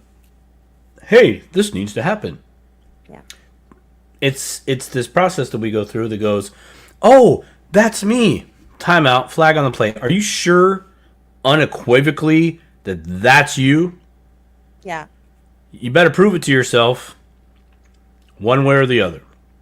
You better prove it to yourself, and not just sit there and go at work for it. Right, but there is a small snippet of goody in there that you mentioned, right? The thing that they want. What does the whoever department want? They want to know who the beneficial owner is. Yeah. No problem. I dub thee Mouse Trust to be the beneficial owner. You are solely responsible. Thank you. And I appreciate you nominating me to run your beautiful business. Thank you very much. Beneficial owner. Beneficial. Lots of bureaucratic BS they are trying to shove at us. Amen, Becky. Becky, I love you, and I'm sorry about your steak. If you lived like relatively close to me, I'd give you my sirloin I got upstairs in the fridge. Nothing like a burnt steak. You could do like steak quesadillas. That's not bad with a little bit. That sounds really good. I know, right? But there is that. This isn't just another. Hey, we want to know who everybody is for the safety of the country. Nah, man, you want to know who everybody is just so you can clamp it down in any way you see fit, or whoever. Oh my gosh, precedes you. Man, I almost messed that word up. Woo! When we get to these weeds of legalities and words or lack of information, and just because I said type things, it gets really challenging. This stuff ain't for sissies. We talk about structures. I firmly believe, you're going to have it. And you better know when you fill out an LLC, there's actually, there's about 5-6 choices you can pick on there of what type of LLC it is. And You might want to give that a look-see. You can have multiple LLCs. The cool part is you can have multiple LLCs, right? Or you can own them, or you can control them. It's a beautiful thing. What's even more beautiful is that an entity can do the same thing. An entity can have multiple different LLCs, multiple different countries. Oh my gosh, dude! It could actually. I do know entities that have countries. That's the country on paper. My point is once you really realize this, get yourself out of the equation. Like in Speed, Keanu Reeves, remove the hostage. Bro, you're the hostage. Take the hostage out of the equation. Shoot the hostage in the leg, no longer valuable. You need, in my opinion, make yourself as invaluable as possible. Responsibility of nothing. I will That's say where that. it needs to go. Probably should Hey, go. crypto professor. Good to see you, my friend. Heather, nice to see you here. So here's what I think. We spoke before about the reasons why we're getting involved in this in the first place. What our objectives are when it comes to investing. Are we investing for a quick gain? Are we investing for long-term goals? Do we have a large dollar amount invested in this?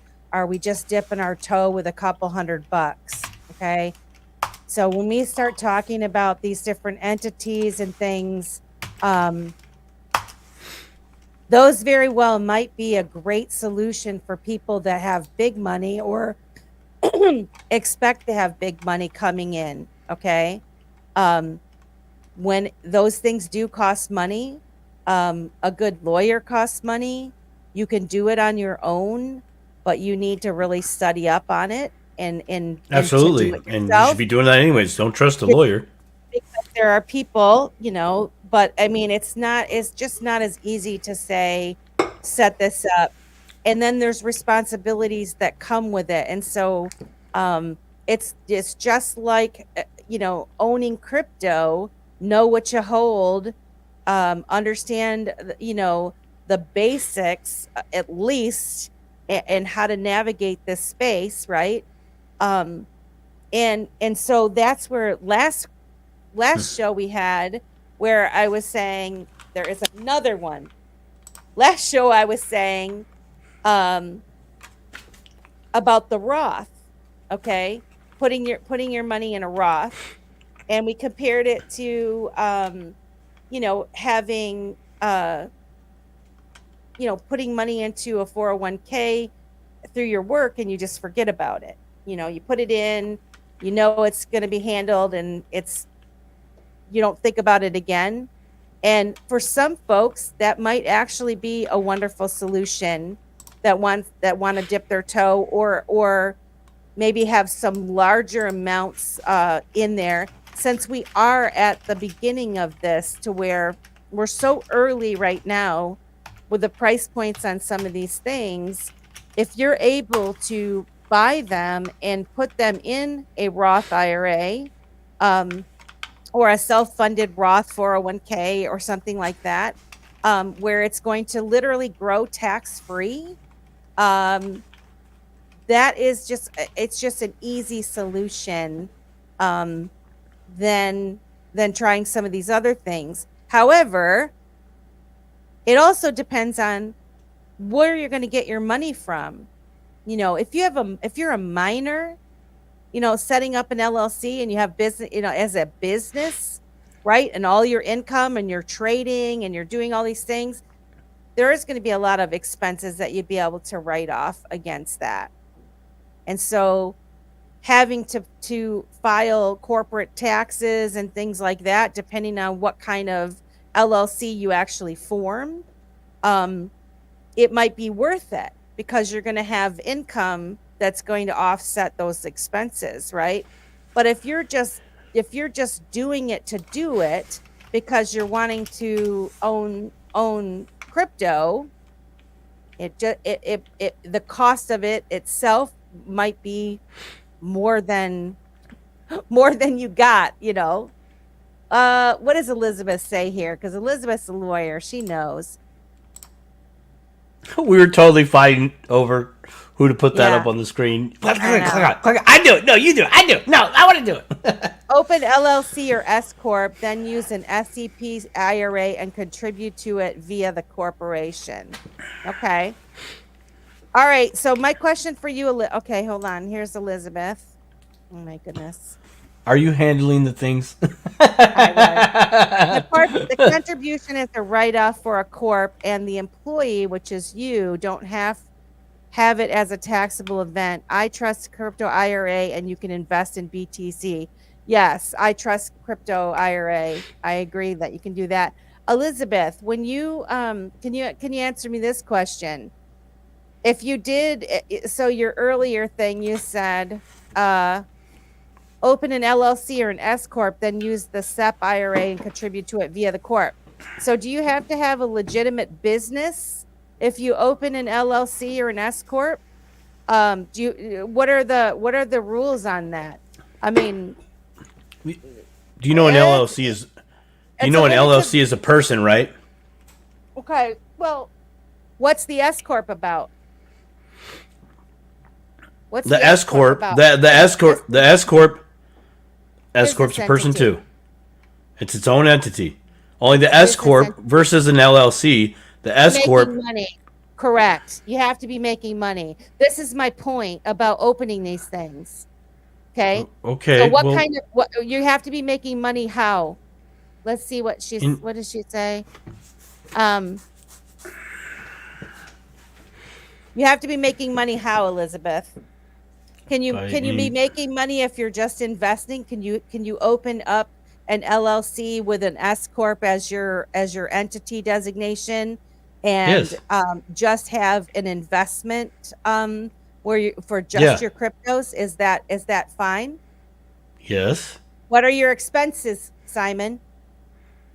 The trading fees, the cost, the internet, the cell phones, the apps, the everything. The cost of you showing up.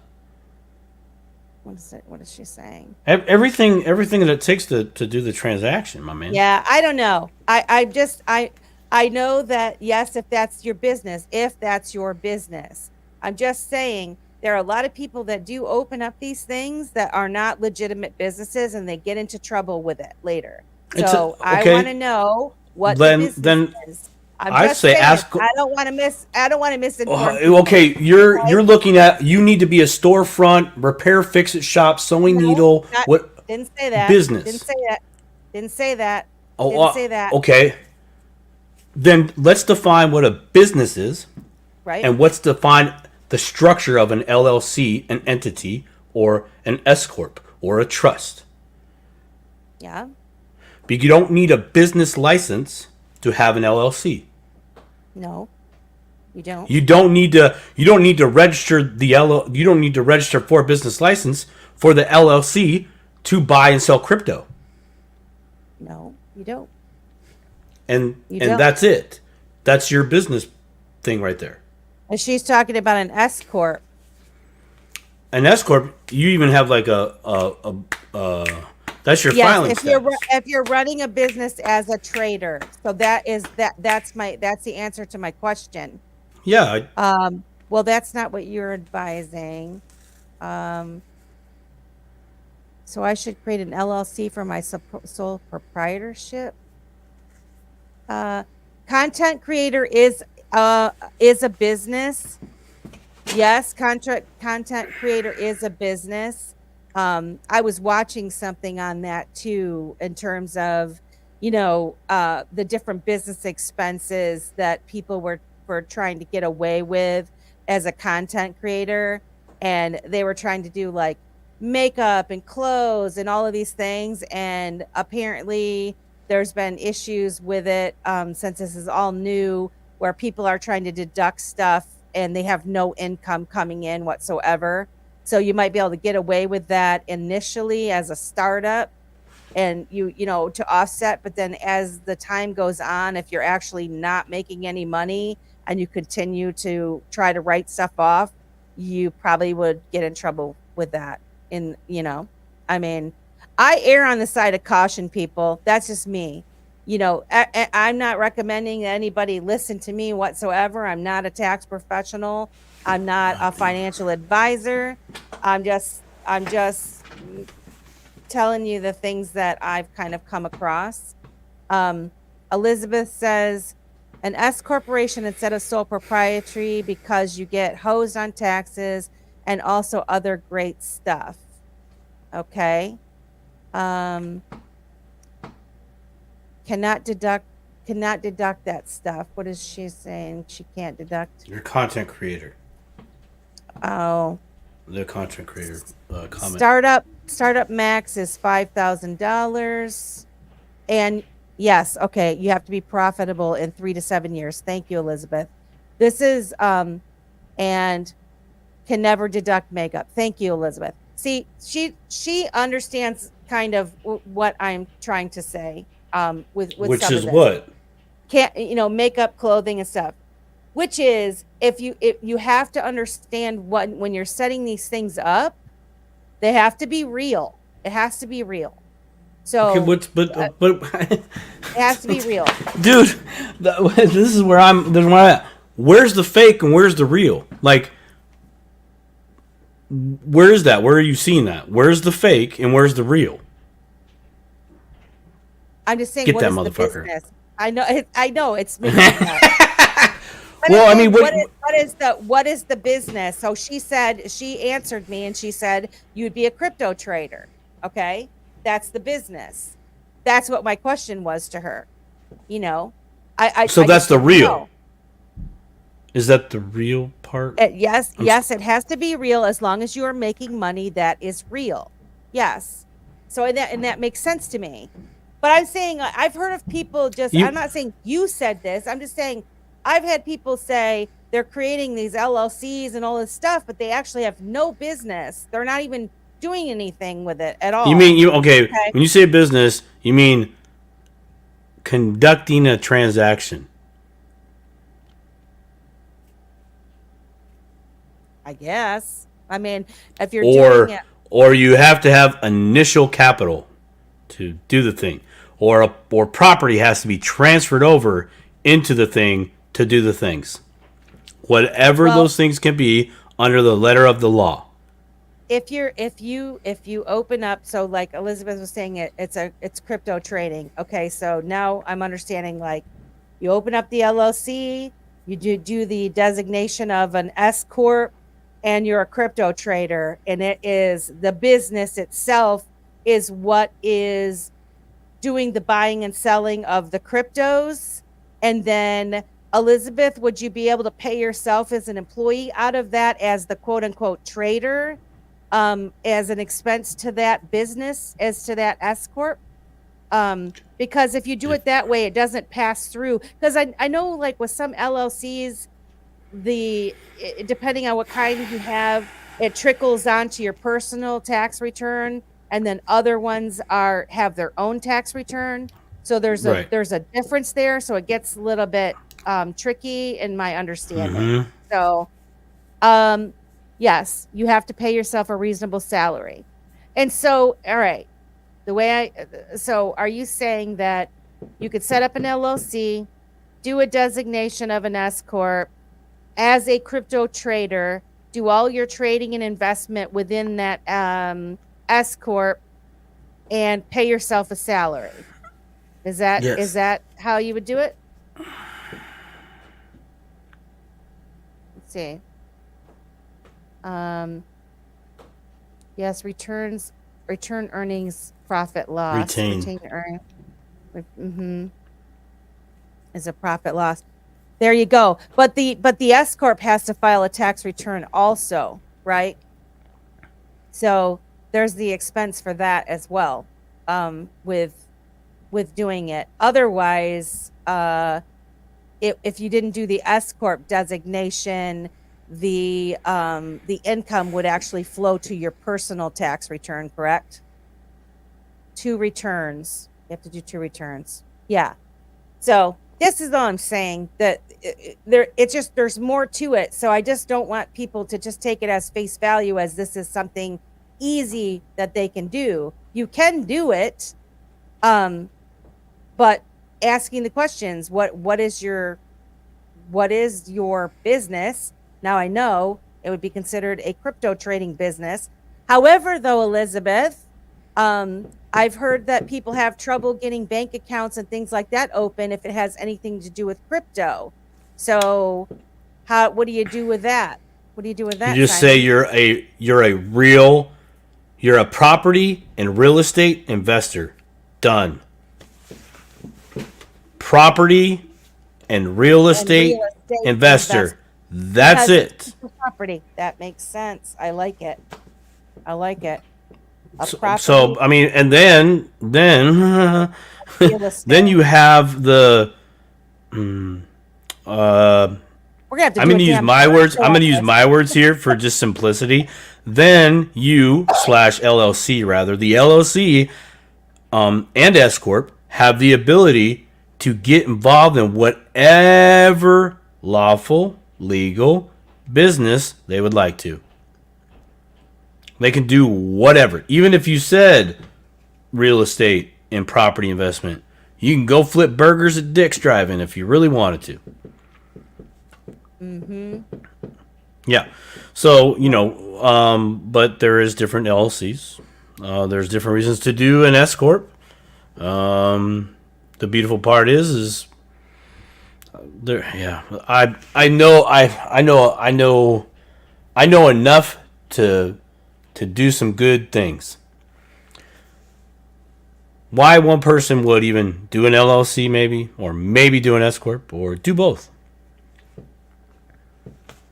to get them out of the tax bracket, get them out of the crosshairs. That's why you're doing it. You're shifting the responsibility over to the other entities and not yourself. You can still do all the spinning of the wheels, buying the crypto, selling the crypto, blah, blah, blah. You got to do all that good stuff. But it is not in the name of you. It is in the name of said entity or entities. Even if you were the executor of a trust. Not that hard to do, really. A lot to understand. Actually, understand. But if you're the executor of a trust, that's a living entity, minus the soul. Just in a different type of way, but in the legal world we live in, that's all that matters. That entity, trust, can sit on the board of directors for a corporation. It can also own the corporation. It can own the LLC. It can own every bloody thing. The beneficiaries of the LLCs are the beneficiaries of those LLC or the trust. The beneficial owner of the LLC is the trust. Again, you're not in the equation. You're not in the hot seat. This is what's going on. This is what's taking place. This is where people are saying, start an LLC. They don't give you the full meal ticket. They're just saying start an LLC. Okay, yep, got to do your homework there. Don't disagree, but really, it's to play. It's to play because you have to, not because you want it. Right? You want to retain. Hold on, I'm trying to think of the appropriate words here. If you want to retain the ability to do things that that we do right here, then that's what you're going to have to set up. That's what will need to be set up. And just remember, when I say it's just a name on paper, it literally just is a name on paper. As long as it's not your name on the paper, you, to a degree, are out of the crosshairs. Now you have other crosshairs that are on. A CEO has their own rules that they have to play by, but they do not own the company. But they get to do everything in it. They have what's the word? Natural benefits. I think I'm saying it wrong. I know someone out there will correct me. But it'd be like if the trust had a corporation and the corporate takes off the risk. Yeah, exactly. Professor knows what I'm talking about, or trying to talk about. Yes, and you could do whole life insurance and a loan and do all those good things. It's beautiful, right? The whole point that even all that right there, what happens? It gets you out of the crosshairs, all the crosshairs. So, some people might say, well, you're skirting everything. If that's how you view that, then I'm going to say yes. For your understanding, that's what's going on. I'm not putting myself in front of the moving truck anymore. I'm letting fake entity that doesn't have blood and a heart and a soul go out there and stand in the middle of the road. Go ahead, try to hit it. You're going to miss it every time because it's really just on a piece of paper. Well, it's using the system effectively, right? I mean, it's But not, that is the system. yeah, The system is the corporate system. exactly 100% corporate. So it's not necessarily skirting anything. It's using the system appropriately, or, I would or using the system as it was appropriately. designed. Appropriate means there's no such thing as ethics. Yeah. There's no such thing as ethics in law. Yeah. There's no such thing. Ethics is not a thing. That's an emotional thing. Moral responsibility. That's human. That's natural being kind of a thing, right? People that have souls or lack thereof. You're operating with the confines of the iron. Yes. Mm-hmm. I wouldn't call them laws, but we'll just leave it as such codes. I'd be more apt to call them codes. Just flying under the radar using the rules that are in place. But right, this is why exactly. this is why I push back and I ask these questions, because I want people that are considering to do this to ask these questions, and so that they're going to feel confident, in what Yeah, what they're even saying they want to do. We can talk about this kind of stuff all we want, but the end user that's listening to this might not necessarily know. And so that's why I ask the questions that I ask. And sometimes I know the answers to the questions that I ask, but I want to hear the answer, But sometimes the answer that's even given is so small. There's a much bigger picture here that's totally not being talked about. You're exactly huge, right. And so it's vast, and I'm not even talking about the morally and ethically wrong stuff. Okay, I'm not talking about that. Yeah, I'm literally looking at go get an LLC, go do it, go get one. You want to get a lawyer? Get a lawyer. See how much awesome they are or not. Okay? Yeah. When you pay somebody else to do a thing, that's on you. We all learn that way. Trial by fire. We all have to do it. We'll have to lose. We all have to lose hard. Some of us learn from others that have lost hard. And we go, I'm not going to do that. But still, we'll end up losing somewhere. Then we start asking questions. Then we start being the business. yeah. Sean Carter. Was it Sean Carter? What's his name? Jay-Z. John Carter. In one of his rap songs, he says, "I'm a businessman," or I'm a businessman. I'm the businessman. I'm not a businessman. I'm the businessman. I'm the business. I'm the business, right? Man. I am the businessman. I am in the business.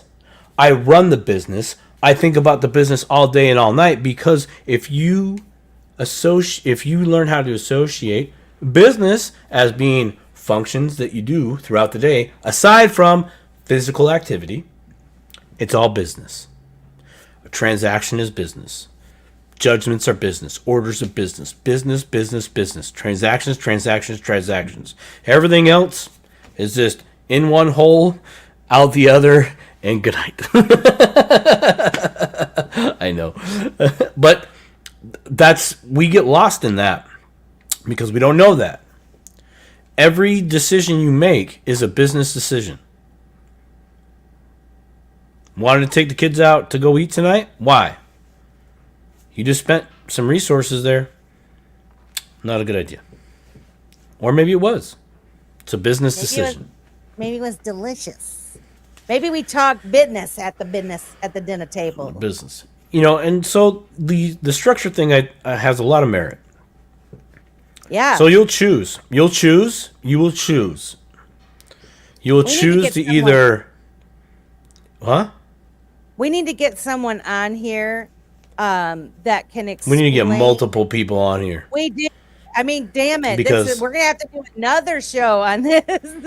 Well, because we didn't even get halfway through the stuff that we wanted to talk about. Well, there's the structures, right? The Roth IRA, okay? What does that basically say? No, Simon, you cannot day trade all day long. Unless you commit to this structure and rules over here, then you can do it all day long. But you have to agree to do these rules here. And we will allow it. By the way, we can change the rules at any time. If you have bleeding, this, that, and the other, call your doctor. You know, and even on the video that with Michael, that we're trying to get into. I mean, I don't care if it's 2:01. Do you have to go to bed? Maybe we should move this to Saturday night.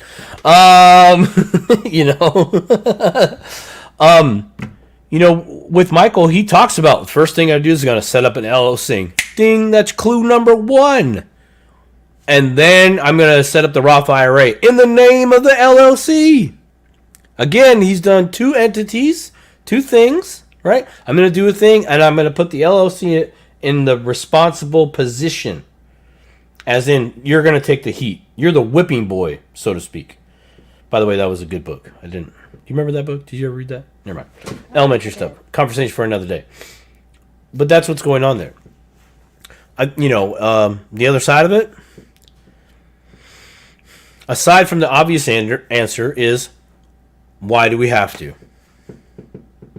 What's the difference between the Roth IRA transactions and me doing transactions, other than the Roth itself? You tell me what's the difference. And that's the people that's the problem people have. Mm-hmm. So, do I agree with setting up things in the proper place? Yeah, I do agree with that. But it's not from a happy place. No, I know it doesn't make me happy. I know. No. I know why. It's like hey, I don't know about you on a side note, but I do remember thinking to myself one time when I've kind of really figured out these structures and why they're utilized. And it was in this moment that I'm mad. Just like, God, this is garbage. This is crap. This is frog and knuckle bullshit. What you know about that one, Brent? I was like, I know why rich people are just like, pissed off all the time, or they got resting dick face or whatever. Earmuffs, watch out. They just, well, no, Phil, we're not gonna do that. Hey, you coming by to have a barbecue today? Wife's cooking hot dogs. You know what I mean? It's just like, damn, dude, can you fix that? Do you have a smile? But I get it now. It's like, dude, they just went through like a whole day of extreme planning, calculating every tiny little move, getting toe-to-toe with 3 different lawyers and these people that study this, that are top-notch in their profession, but still you're paying them to beat the crap out of them in a lawful kind of way, so that you understand, because that's what you pay them for. So you get it. So it's done right. So you're absolutely protected in ways. But it's not because they wanted to do it. Because when you realize at the end of the day, I have to set up all these tiny little things and know about all this stuff just so I can do this. Buy. Oh, sell. Yes! I'm up 6 Satoshis today, man. Woo! You know what I mean? Like that is the old Nintendo days where you just couldn't get past level 4 Mario Brothers. Right. There goes there goes the remote. Anyways, I digress on that. Yeah, we're gonna have to talk about it again, Melissa. Damn it, I'm sorry, I really am. But we just, I think it's a good topic. it is. You know, it is a good topic. I know. As I was researching this show, there's a channel. His name is Jake Claver, and he has Beyond the Broke. Oh yeah, Jake Claver. Yeah, Beyond Broke. Yeah. Yeah, he has several videos regarding creating the LLCs and the trusts and things like that, in the benefits of doing it. And he kind of goes over it. And then he has like a mastermind, which I don't belong to the mastermind, but several of my friends do. And they're getting a lot out of his mastermind. I think it's kind of along the lines of John James. That was another one. John Jay. John Jay Singleton. Why I said John James. That's the guy from Michigan that ran for Senate, I think. Whoa, you got a little something special for him, or what's going on there? I guess. No, but John Jay Singleton is a very smart man, also. And I mean, I'd love to have either one of them kind of talk to us, or we, it's nice to have people that can answer my concerns, my questions too. Because like I agree, and it is definitely something. I know no rich people who are missed off. No, it's just how they look, Elizabeth. They're probably tickled as pink on the inside. They're like, yep, things are rolling in. I'm out of the crosshairs. Look at what the company just bought today. Another $1 billion yacht. Yeah. Resting click face, Professor says.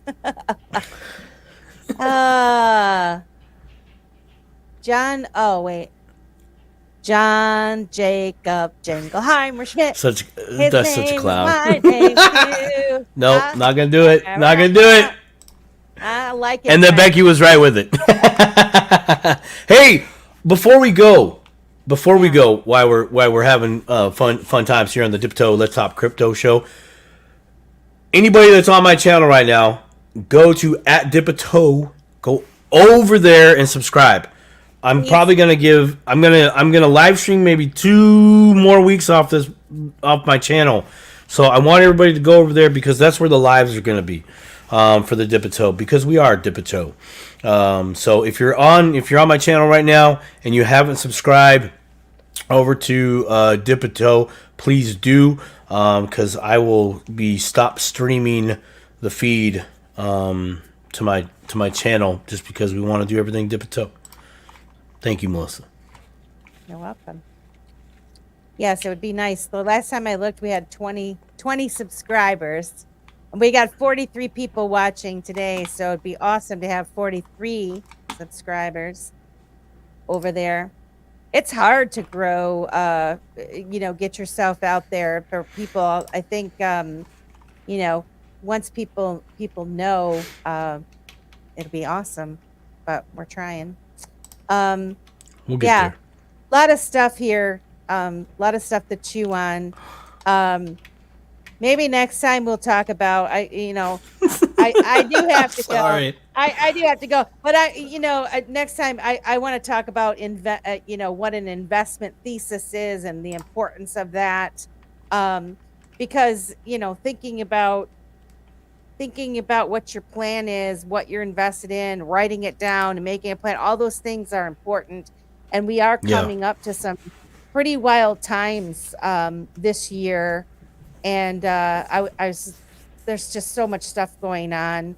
And I do think that we are going to see some tremendous gains, and to be prepared for what to do with those gains, I think is a smart thing. You don't want to be wondering what you should do, because as we touched on at the beginning of the show, where they had a great gain and then they just watched it go down to nothing again. So did you really gain anything? you know, I listened to somebody's video this morning, and they were saying, I don't know if it was 2016 or 2017, they watched like 80 or 90% of their portfolio go down. They had all of these gains, and I mean, it went to the moon, and it was so wonderful, and they didn't sell anything, not anything at all. They didn't consolidate or move things out because they thought it was still going to go higher, and in the blink of an eye it was gone. And so I was always suspicious of people that would say sell, take profits, take profits. And I admit, that I've been one of those hodler people, only hodl. But the more that I'm learning, the more I learn about crypto, the more that I understand there is a method to the madness, and people are taking advantage of consolidating, and but of course there's tax implications with that. And so I am just trying to look at the big picture, and hopefully if I do have these wonderful gains, I am going to try and figure out how to offset those gains if I'm playing isn't it funny? Isn't it funny that we're, in a way, we're scared of taxes, right? We've been grown up, born to be afraid of them, Right, but we'll do whatever it takes to mitigate taxes. Well, I just find it interesting. I don't think necessarily even afraid. I'm not afraid. But I guess it's kind of like, gosh, there was a young kid that was working for one of the companies I was doing books for, and he was all excited to get his check, and he probably only made, I don't know what the minimum wage was at the time, maybe $5 or $6. But when he saw that they took all these taxes out, he was so upset, so pissed off, didn't understand at all, why he didn't get the full, whatever it was. Right. And he literally cried. He cried. I mean, 16-year-old kid, 16-year-old boy, but he cried. And I'm like, brother, I feel you, because it does suck. You work your ass off, and then you get your check, and you look, and you're like, I've got, $600-700 coming out of my check every time. Where could I put that money? Where could I put that to good use for my family, for my investments, for me buying something? So, I'm with you when it comes to taxes. I think and especially the fact that, we're not even getting representative. It's a clown show. The things that they're doing is despicable. No leadership, and they just keep spending and spending, and we have no say, and it's bullshit. So I feel you on it. I know you do. I know you do. I'm just trying to, Melissa, your beautiful heart, and your beautiful being is really trying to bring the attention, or the area of attention that needs to be brought to, and that is research, and that doesn't mean you have your face in a book all day. It's really start asking questions, and I very much align with you on this, and my approach is different, but I know that we are 100% the same. When you wake up, it's all business. You better be knowing what you're doing the whole day. I mean, I've often told friends and family, more family than friends actually, that our whole day should be nothing but business. there should be no, and when I say there should be no fun, I don't, I'm not really meaning that. But if you come home and watch TV, no. If you're going out at night and getting smashed, no. Wrong. You come home, have a little something to eat, and you're hitting the books, or you're studying and you're learning, you're planning, day in, day out, 365. And I know that sounds. You can throw fun in there and have a friend like Simon that you can have a conversation with. Right? Yeah. No, you need people. You'll find them. I'm right here. Melissa's right there, or Melissa's right there, depending on how it's going. I think she's over here. Anyways, and that's what we are trying to do. Is, hey folks, I know it sucks, but you really should be focused on every aspect of your life in a lawful, legal way. Because when it comes to finances, money, and how transactions take place, there's rule books upon rule books upon rule books of if you are A, B, C, D, all the way to Z and double A and double Z's and etc. Of if you do this one way, that's one path, that's one set of rules, that's a whole thing. Like, people get paid big money to sit here and to come up with these paths to potentially be taken that are presented to board of directors, owners, big owners. I mean, they have conferences. I remember first time I heard about wealthy families having conferences, like the Johnson & Johnson family. They go to conferences. That's what they do. They go to conference. Yeah. They listen to their private lawyer. The private or their family lawyer will take them to this super dope tax attorney in this very specialized field of taxes, and then they'll talk to the other one, and then those two will talk to each other, and so on and so forth. And you're just amazed. And it's like, dude, you guys are knowledge. I don't want to say education, because education, well, for me, it has a bad connotation. No, I get it. But knowledge, information. Get the information, but you have to apply it. You have to. Simon says you have to start. Take action, even if you might feel like it's bad action. Start taking some. Start recognizing maybe you're taking some bad action. Going, whoa, I feel like I'm doing some bad action here. I'm going to make sure I am or am not. Those types of things. I want to give a shout out to Island Bound. Just opened a crypto HSA account, which is also tax free. HSA, what is that? That's not a health savings account, is it? You can have a crypto health savings account? I did not know that. I'm gonna wait on that. I put that up there because I didn't know what that was. I'm all like crypto SHA. I thought that's health savings account, is what I thought. I could be wrong. Wait, while you're looking that up, you got it through directed IRA, crypto SHA by directed IRA. Rollover.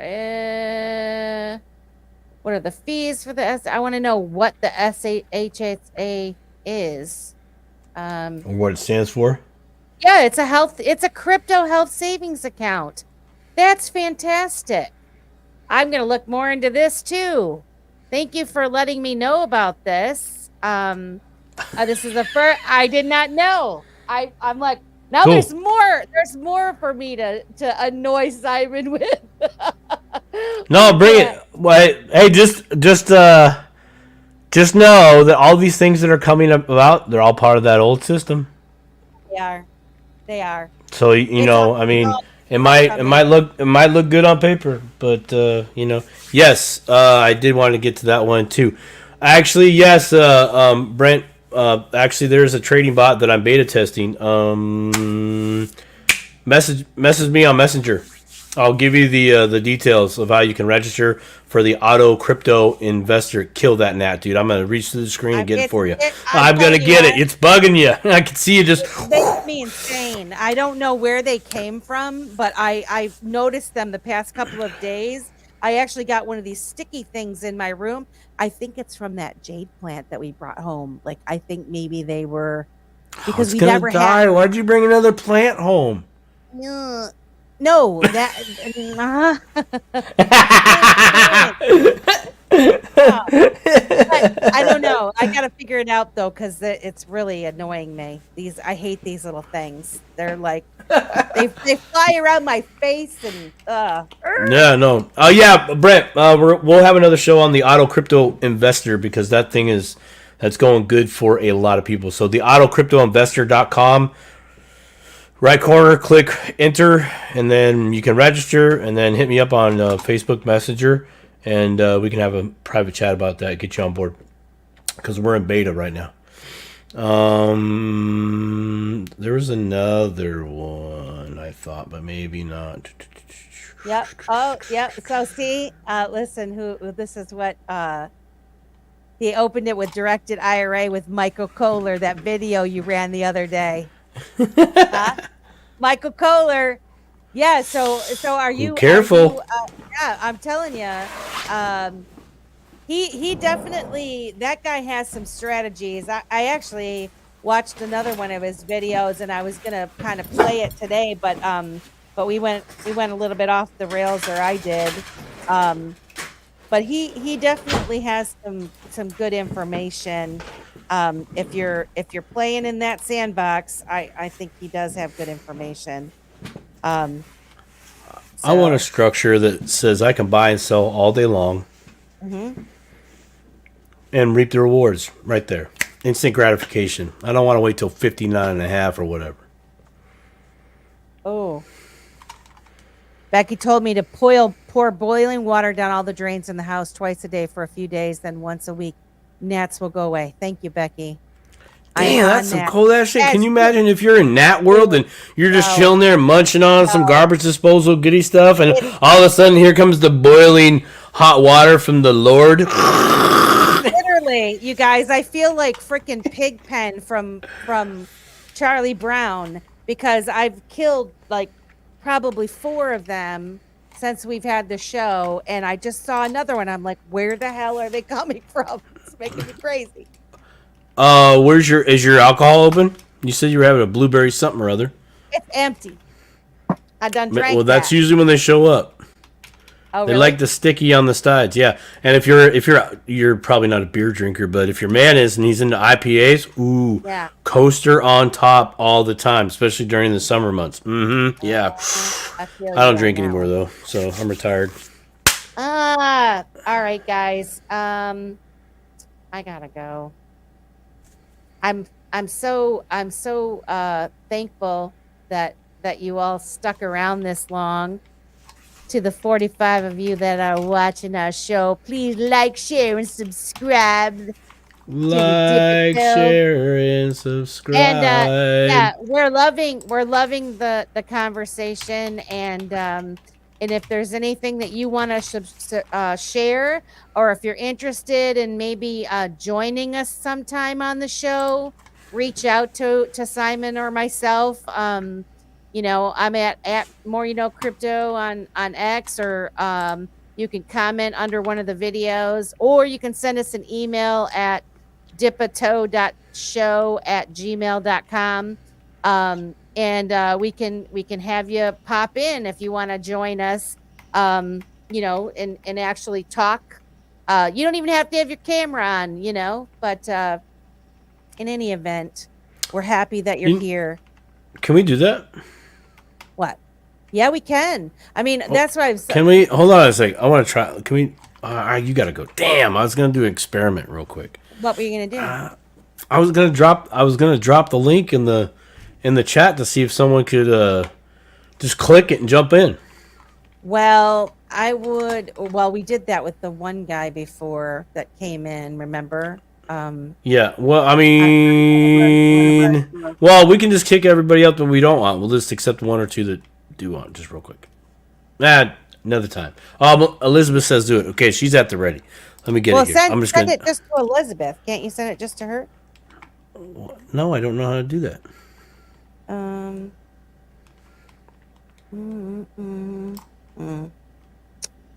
Oh, I wouldn't do it. Yeah, because I don't know if it's going to go on, and then I think, well, yeah, I guess we control it though, right? It's you invite them.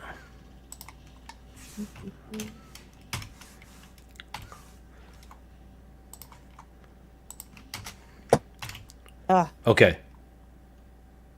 If it gets too hairy, we'll just peace out and do the thing, and here we go. Okay, there it is. I'm gonna kick everybody else that jumps in. First one then gets it. Hurry up and go! Do do do do do do Now, do do. Links don't work in the chat. What? Well then, copy and paste, bro. Copy and paste. I don't even think they won't even they won't let it, because it won't let me right click and say, oh, someone's coming. Well, hold on, we got boom, ladies and gentlemen. The crew is in the house. You made it. What a mess. What a mess, I know. Taxes are a mess. Oh, taxes? Nah. Man, we got foe. We got two bow. Let's go. Who we got? Oh, Brent. What up, Brent? How you doing, brother? Good boy. It's been a long time. What's Look up? at you, man. You getting a little faded like me, man. Get a little monkey's butt going on. Oh my gosh. Sorry. I've known Brent since 4th grade. Long time. Long Whoa. time. Yeah. Wow. Let's see. I don't know how old you are in 4th grade, but it's at least 30 something years. That would have been Wow. That's awesome. 91, I think. Yeah. Very cool. It's a long Wow. time. Something like that. Just a baby. You're just Yep. babies. Yeah, he is a baby. Probably doesn't feel like a baby. Elizabeth, Yeah, my what's body going definitely on? This is Yeah, what's no, going no. on. What? Since you only have 43 listeners and probably none of them know me or what I do, but I'm sitting here I'm using the robot to help me draft a brief for my medical parole. You're having hearing. ChatGPT do your whole life insurance policy?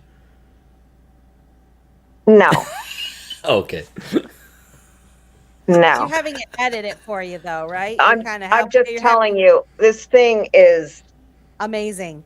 frightening. And the thing is, I'm just thinking, like, I'm going to this hearing. They're going to just not want to listen to me anyway. So I just put his whole file in ChatGPT and just said, spit me out a brief. You can't quite do it like that. You have to train it. But I just train it. Said, make an outline. And then I take the outline and I say, each piece of the outline, elaborate. I've just been listening to your show. And I'm just like, I'll tell you, this thing is spit out for this guy who's got dementia, blah, blah, blah. I'm not saying his name, so it doesn't matter. But I'm not going to get like 19 pages and it's still rocking it. Wow. Yeah, It's they don't want to it's listen to pretty me. incredible. I figured, screw them. Here, have a brief to read instead.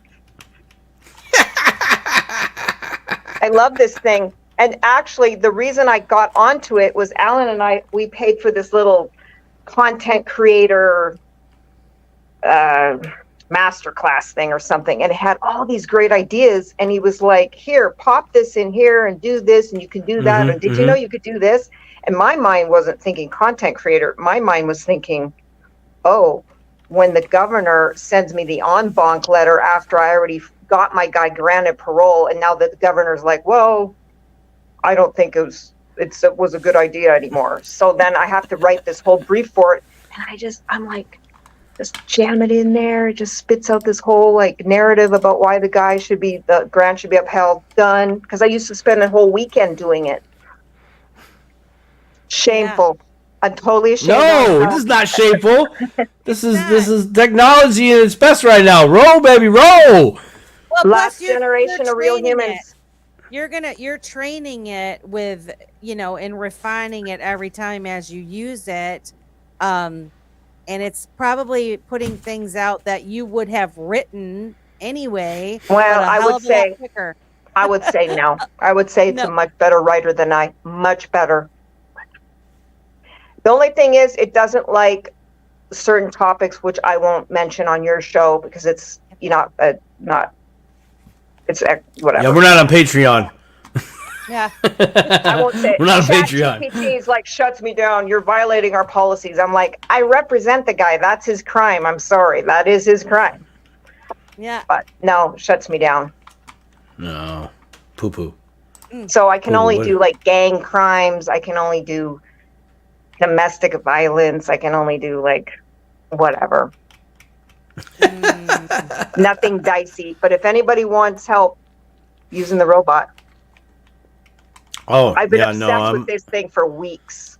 I'm Cool. I'm working on the Instagram theme pages and throwing okay. AI into that. Yeah. Well, Okay. so when you do the theme page, it's a good way to filter, people who are interested in the topic. Say, hey, come over here and watch the show. So I initially wanted to do that, but then I came across a few people that have that have You have sold their theme pages. Yeah, well, I have big plans actually. First, I was like, oh, I could use this for the channel crypto. Then I was Right. like, oh, I have different ideas, and I'm gonna have to talk to my friends off camera, not recording. Yep, do a little gatekeeping here, okay? You'll find out in 6 months. Hey, do you know but- what funneling is? Is that the word you're using? Funneling? My hat is all weird. Yeah, I'm pretty much going to funnel. Well, anybody that would. Okay, when you have your Instagram page and then you have your theme page, your theme is whatever topic that you'd like to talk about. In your case, law or gang law. So you just do random posts and reels and videos and you put it there. But people that are there that are following and checking out that content, then you say, hey, come over here to my channel, YouTube, Rumble, etc. Be a part, listen to the show, and because I go in a little deeper as opposed to my have a beautiful Bitcoin day all the way XRP little meme thing, right? where here we're talking about Bitcoin, XRP, Shiba Inu, trust, this, that, and the other. So you filter them out. You basically you guide the audience over as opposed to trying to go out there just like what we're doing here. I think it's a more refined tactic of like, well, if people are interested in the topic that I'm posting about, just a little post or just a little reel, hey, if you like it, here's the channel, come watch. And then from the come watch, if you do have a whatever it is you're selling or something like that, then they're more inclined to ask, about that, right? And then you can have an off-camera discussion or topic. Example, I know that we're looking at the infinite banking concept, right, and agents and all that good stuff, right? So give them the education. Instagram, talk about the education via YouTube or whatever video platform. But then when it comes time to help somebody, they're asking you. You're not selling them, right? You've already done this multiple times. Boop! Multiple times, giving them the knowledge, giving them the truth. You just keep giving it. But the implementation of that is sold separately because you have a way to do things. Just like what I do with my crypto clients. It's like, I'll give you all the knowledge all day long. You can do it. But if you want me there to implement this specifically to your lifestyle, that's what you're paying me for. The nuggets are free. The hustle sold separately.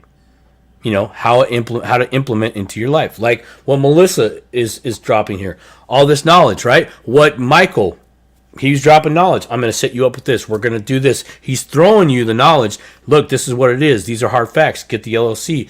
Get this Roth IRA. Get these things in place. Like he's showing you the truth. He's giving you the knowledge. You are thinking, you're making a decision. Do you want us to do this for you? Show you how you do it? Yes. Give me a call. Let's set a meeting. Now you're paying him to get things set up in place to do the thing. Yeah. So, anyways, yeah, I'm working on Instagram because because whether they come over here and get something or not, I really don't care about that. As far as like, hey, come and be Simon Says Crypto client. I mean, that's great and all, but I would rather just here's the information. Like, go and do it. Let's have an open conversation. Continue. I want you to be me in 3 years. You start teaching others. You do it in your backyard. You be the crazy crypto person in your community that suddenly is the cryptocurrency savior of your community. You know, and I'm not talking God, God complex. No, but God you be the person complex. that everybody's like, hey, Simon. Just to go to is like, hey, dude, like, hey, I'm having this issue. It's like, yeah, what do you got? What's going on with you? Hey, don't do this. Okay, I saw you do it. That's why I'm telling you don't do it. Because I did it. I failed here.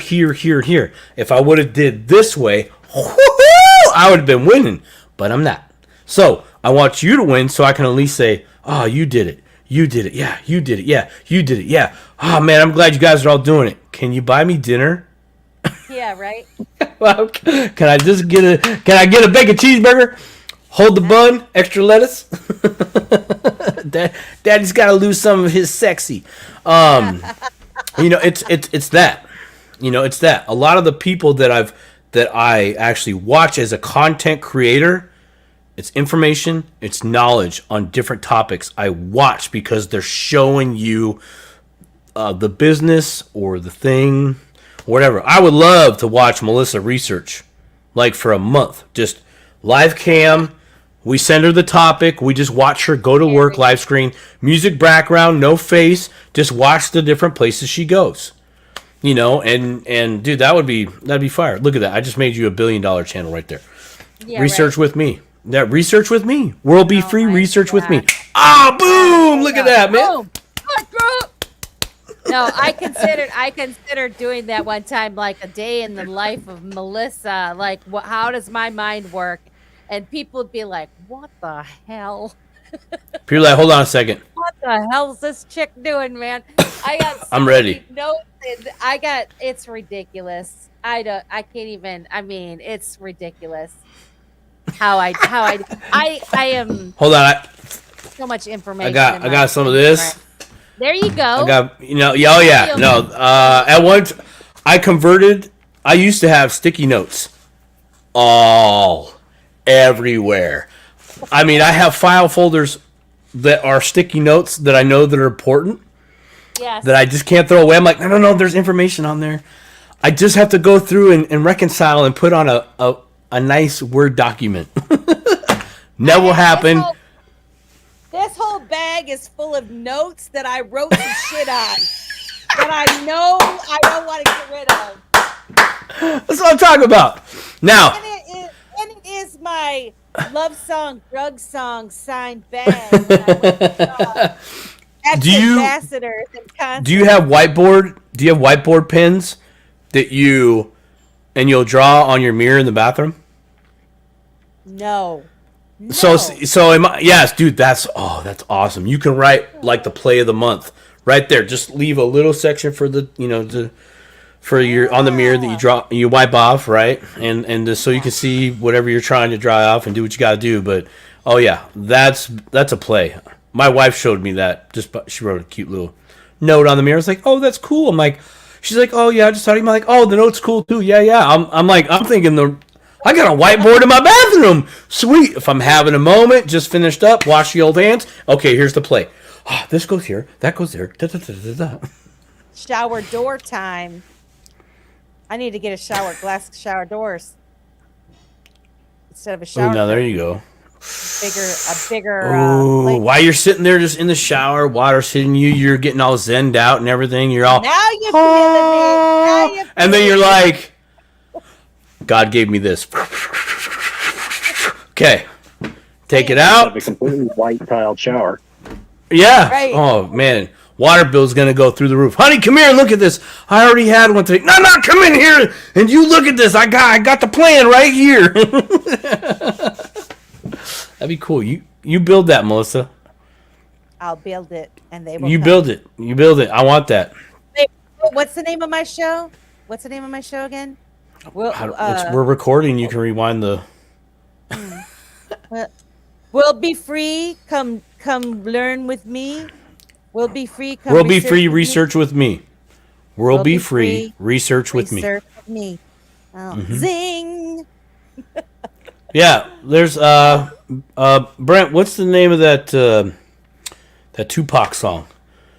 Come with me. Do do do do do do. Ride. Da da. How many times you ever heard someone do that at a DJing event? Once or twice.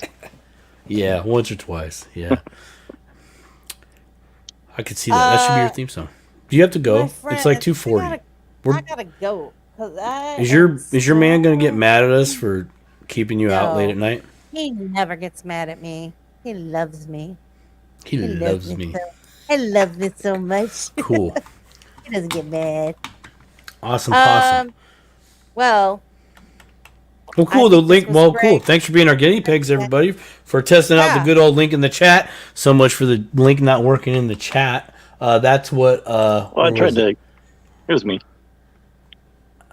how did you guys get it? How did you guys? Did It you worked just really type it? easily. I think Alan and Brent have been trying to figure that out too. I think there's an option. All I did was in I StreamYard. went to the email that you sent me, right, and then I just copied the link, and I put at Elizabeth, and then space Control C or Control V, and Yeah.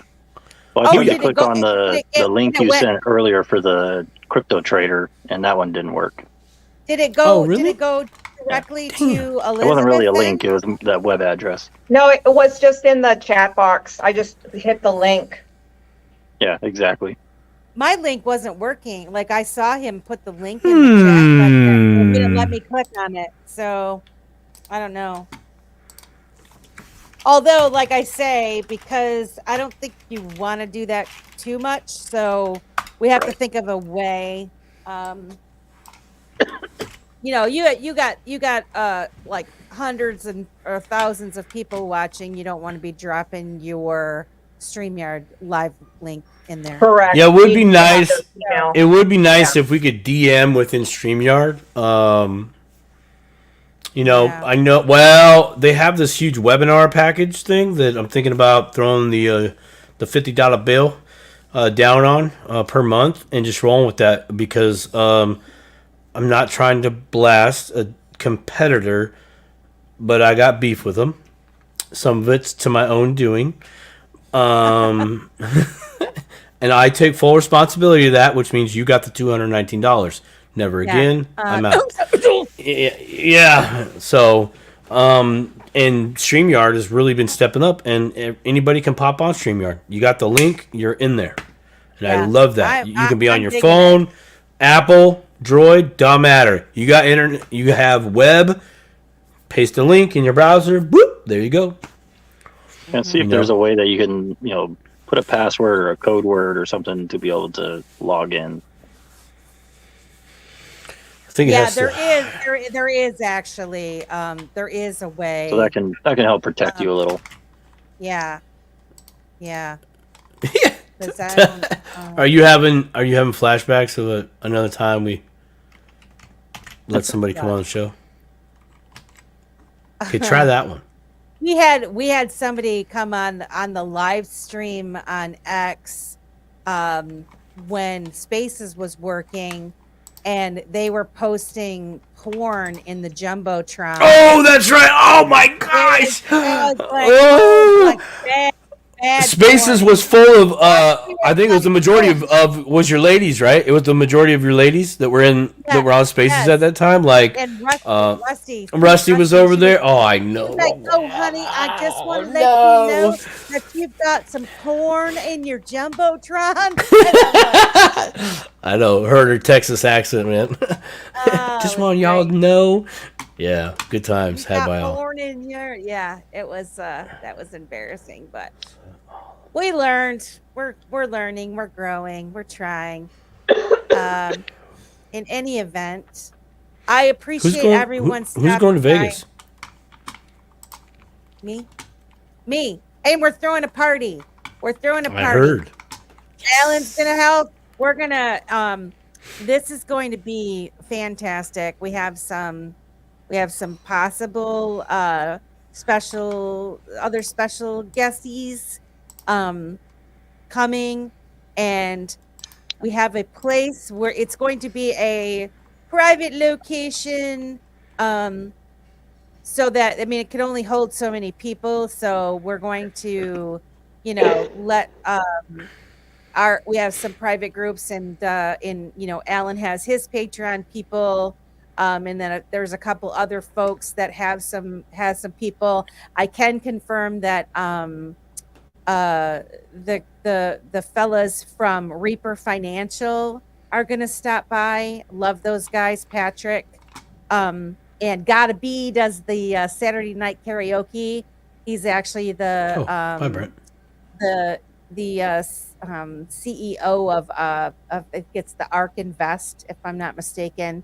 But they're friends. They're who Rosemary, our friend Rosemary, works with both of them. So great group of people.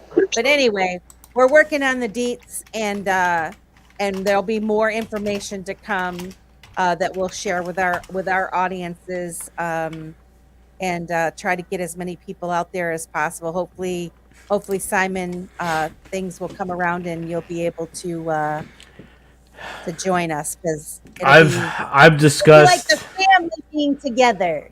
I've discussed possibly selling a vehicle to come down. Like, I've sat there and thought about it. I'm like, okay, how can I do this? Right? This is me. Here's how my mind works. Here's how it goes. Okay, so the first thing I thought was like, okay, we're in a bull run. I sell the truck. Take the money. And run. 1x, I could 1x, maybe 2x that between now and when it's time for the event. I'm like, plane ticket will be expensive. I know I can sleep on a couch somewhere. Overnight bag, I'm good. It's Vegas, pretty standard. I'm like, will I have enough money though to get the weekend $800 ticket to go to the event if I want to? And I was like, I could do it. $3,000 get you $6,000. I got $3,000 when I come back home to go buy a new ride because I sold the other one. I'm like, yeah, this could be it. What about taxes on that? Doesn't matter. Ride or die. I gotta get to Vegas.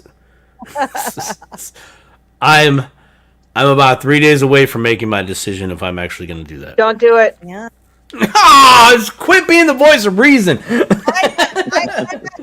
I'm not sure You need to get your whole life insurance policy. And by the way, you can just buy the base and get it started with $6,000.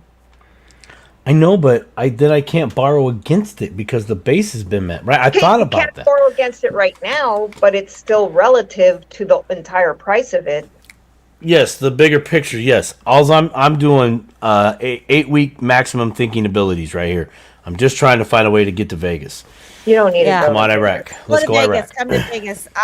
She'll be the one shoulder, I'll be the other shoulder. Go to Vegas. You know you want to go to Vegas. Come on, go to Vegas. Come on, Simon, go to Anybody Vegas. got some really good sweet moves or for plans out there to get down to Vegas? I'm all ears.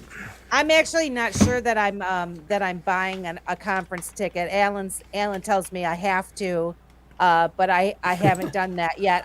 I'm getting myself there, and I'm looking forward to meeting everyone. But yeah, I mean, selling your truck is kind of drastic. No. It would be sell the truck, invest in crypto. So that's not a bad play. See if it doesn't work out, fine. I'm still holding what I got. I'm just walking everywhere I gotta go. Not a big deal. At least for right now.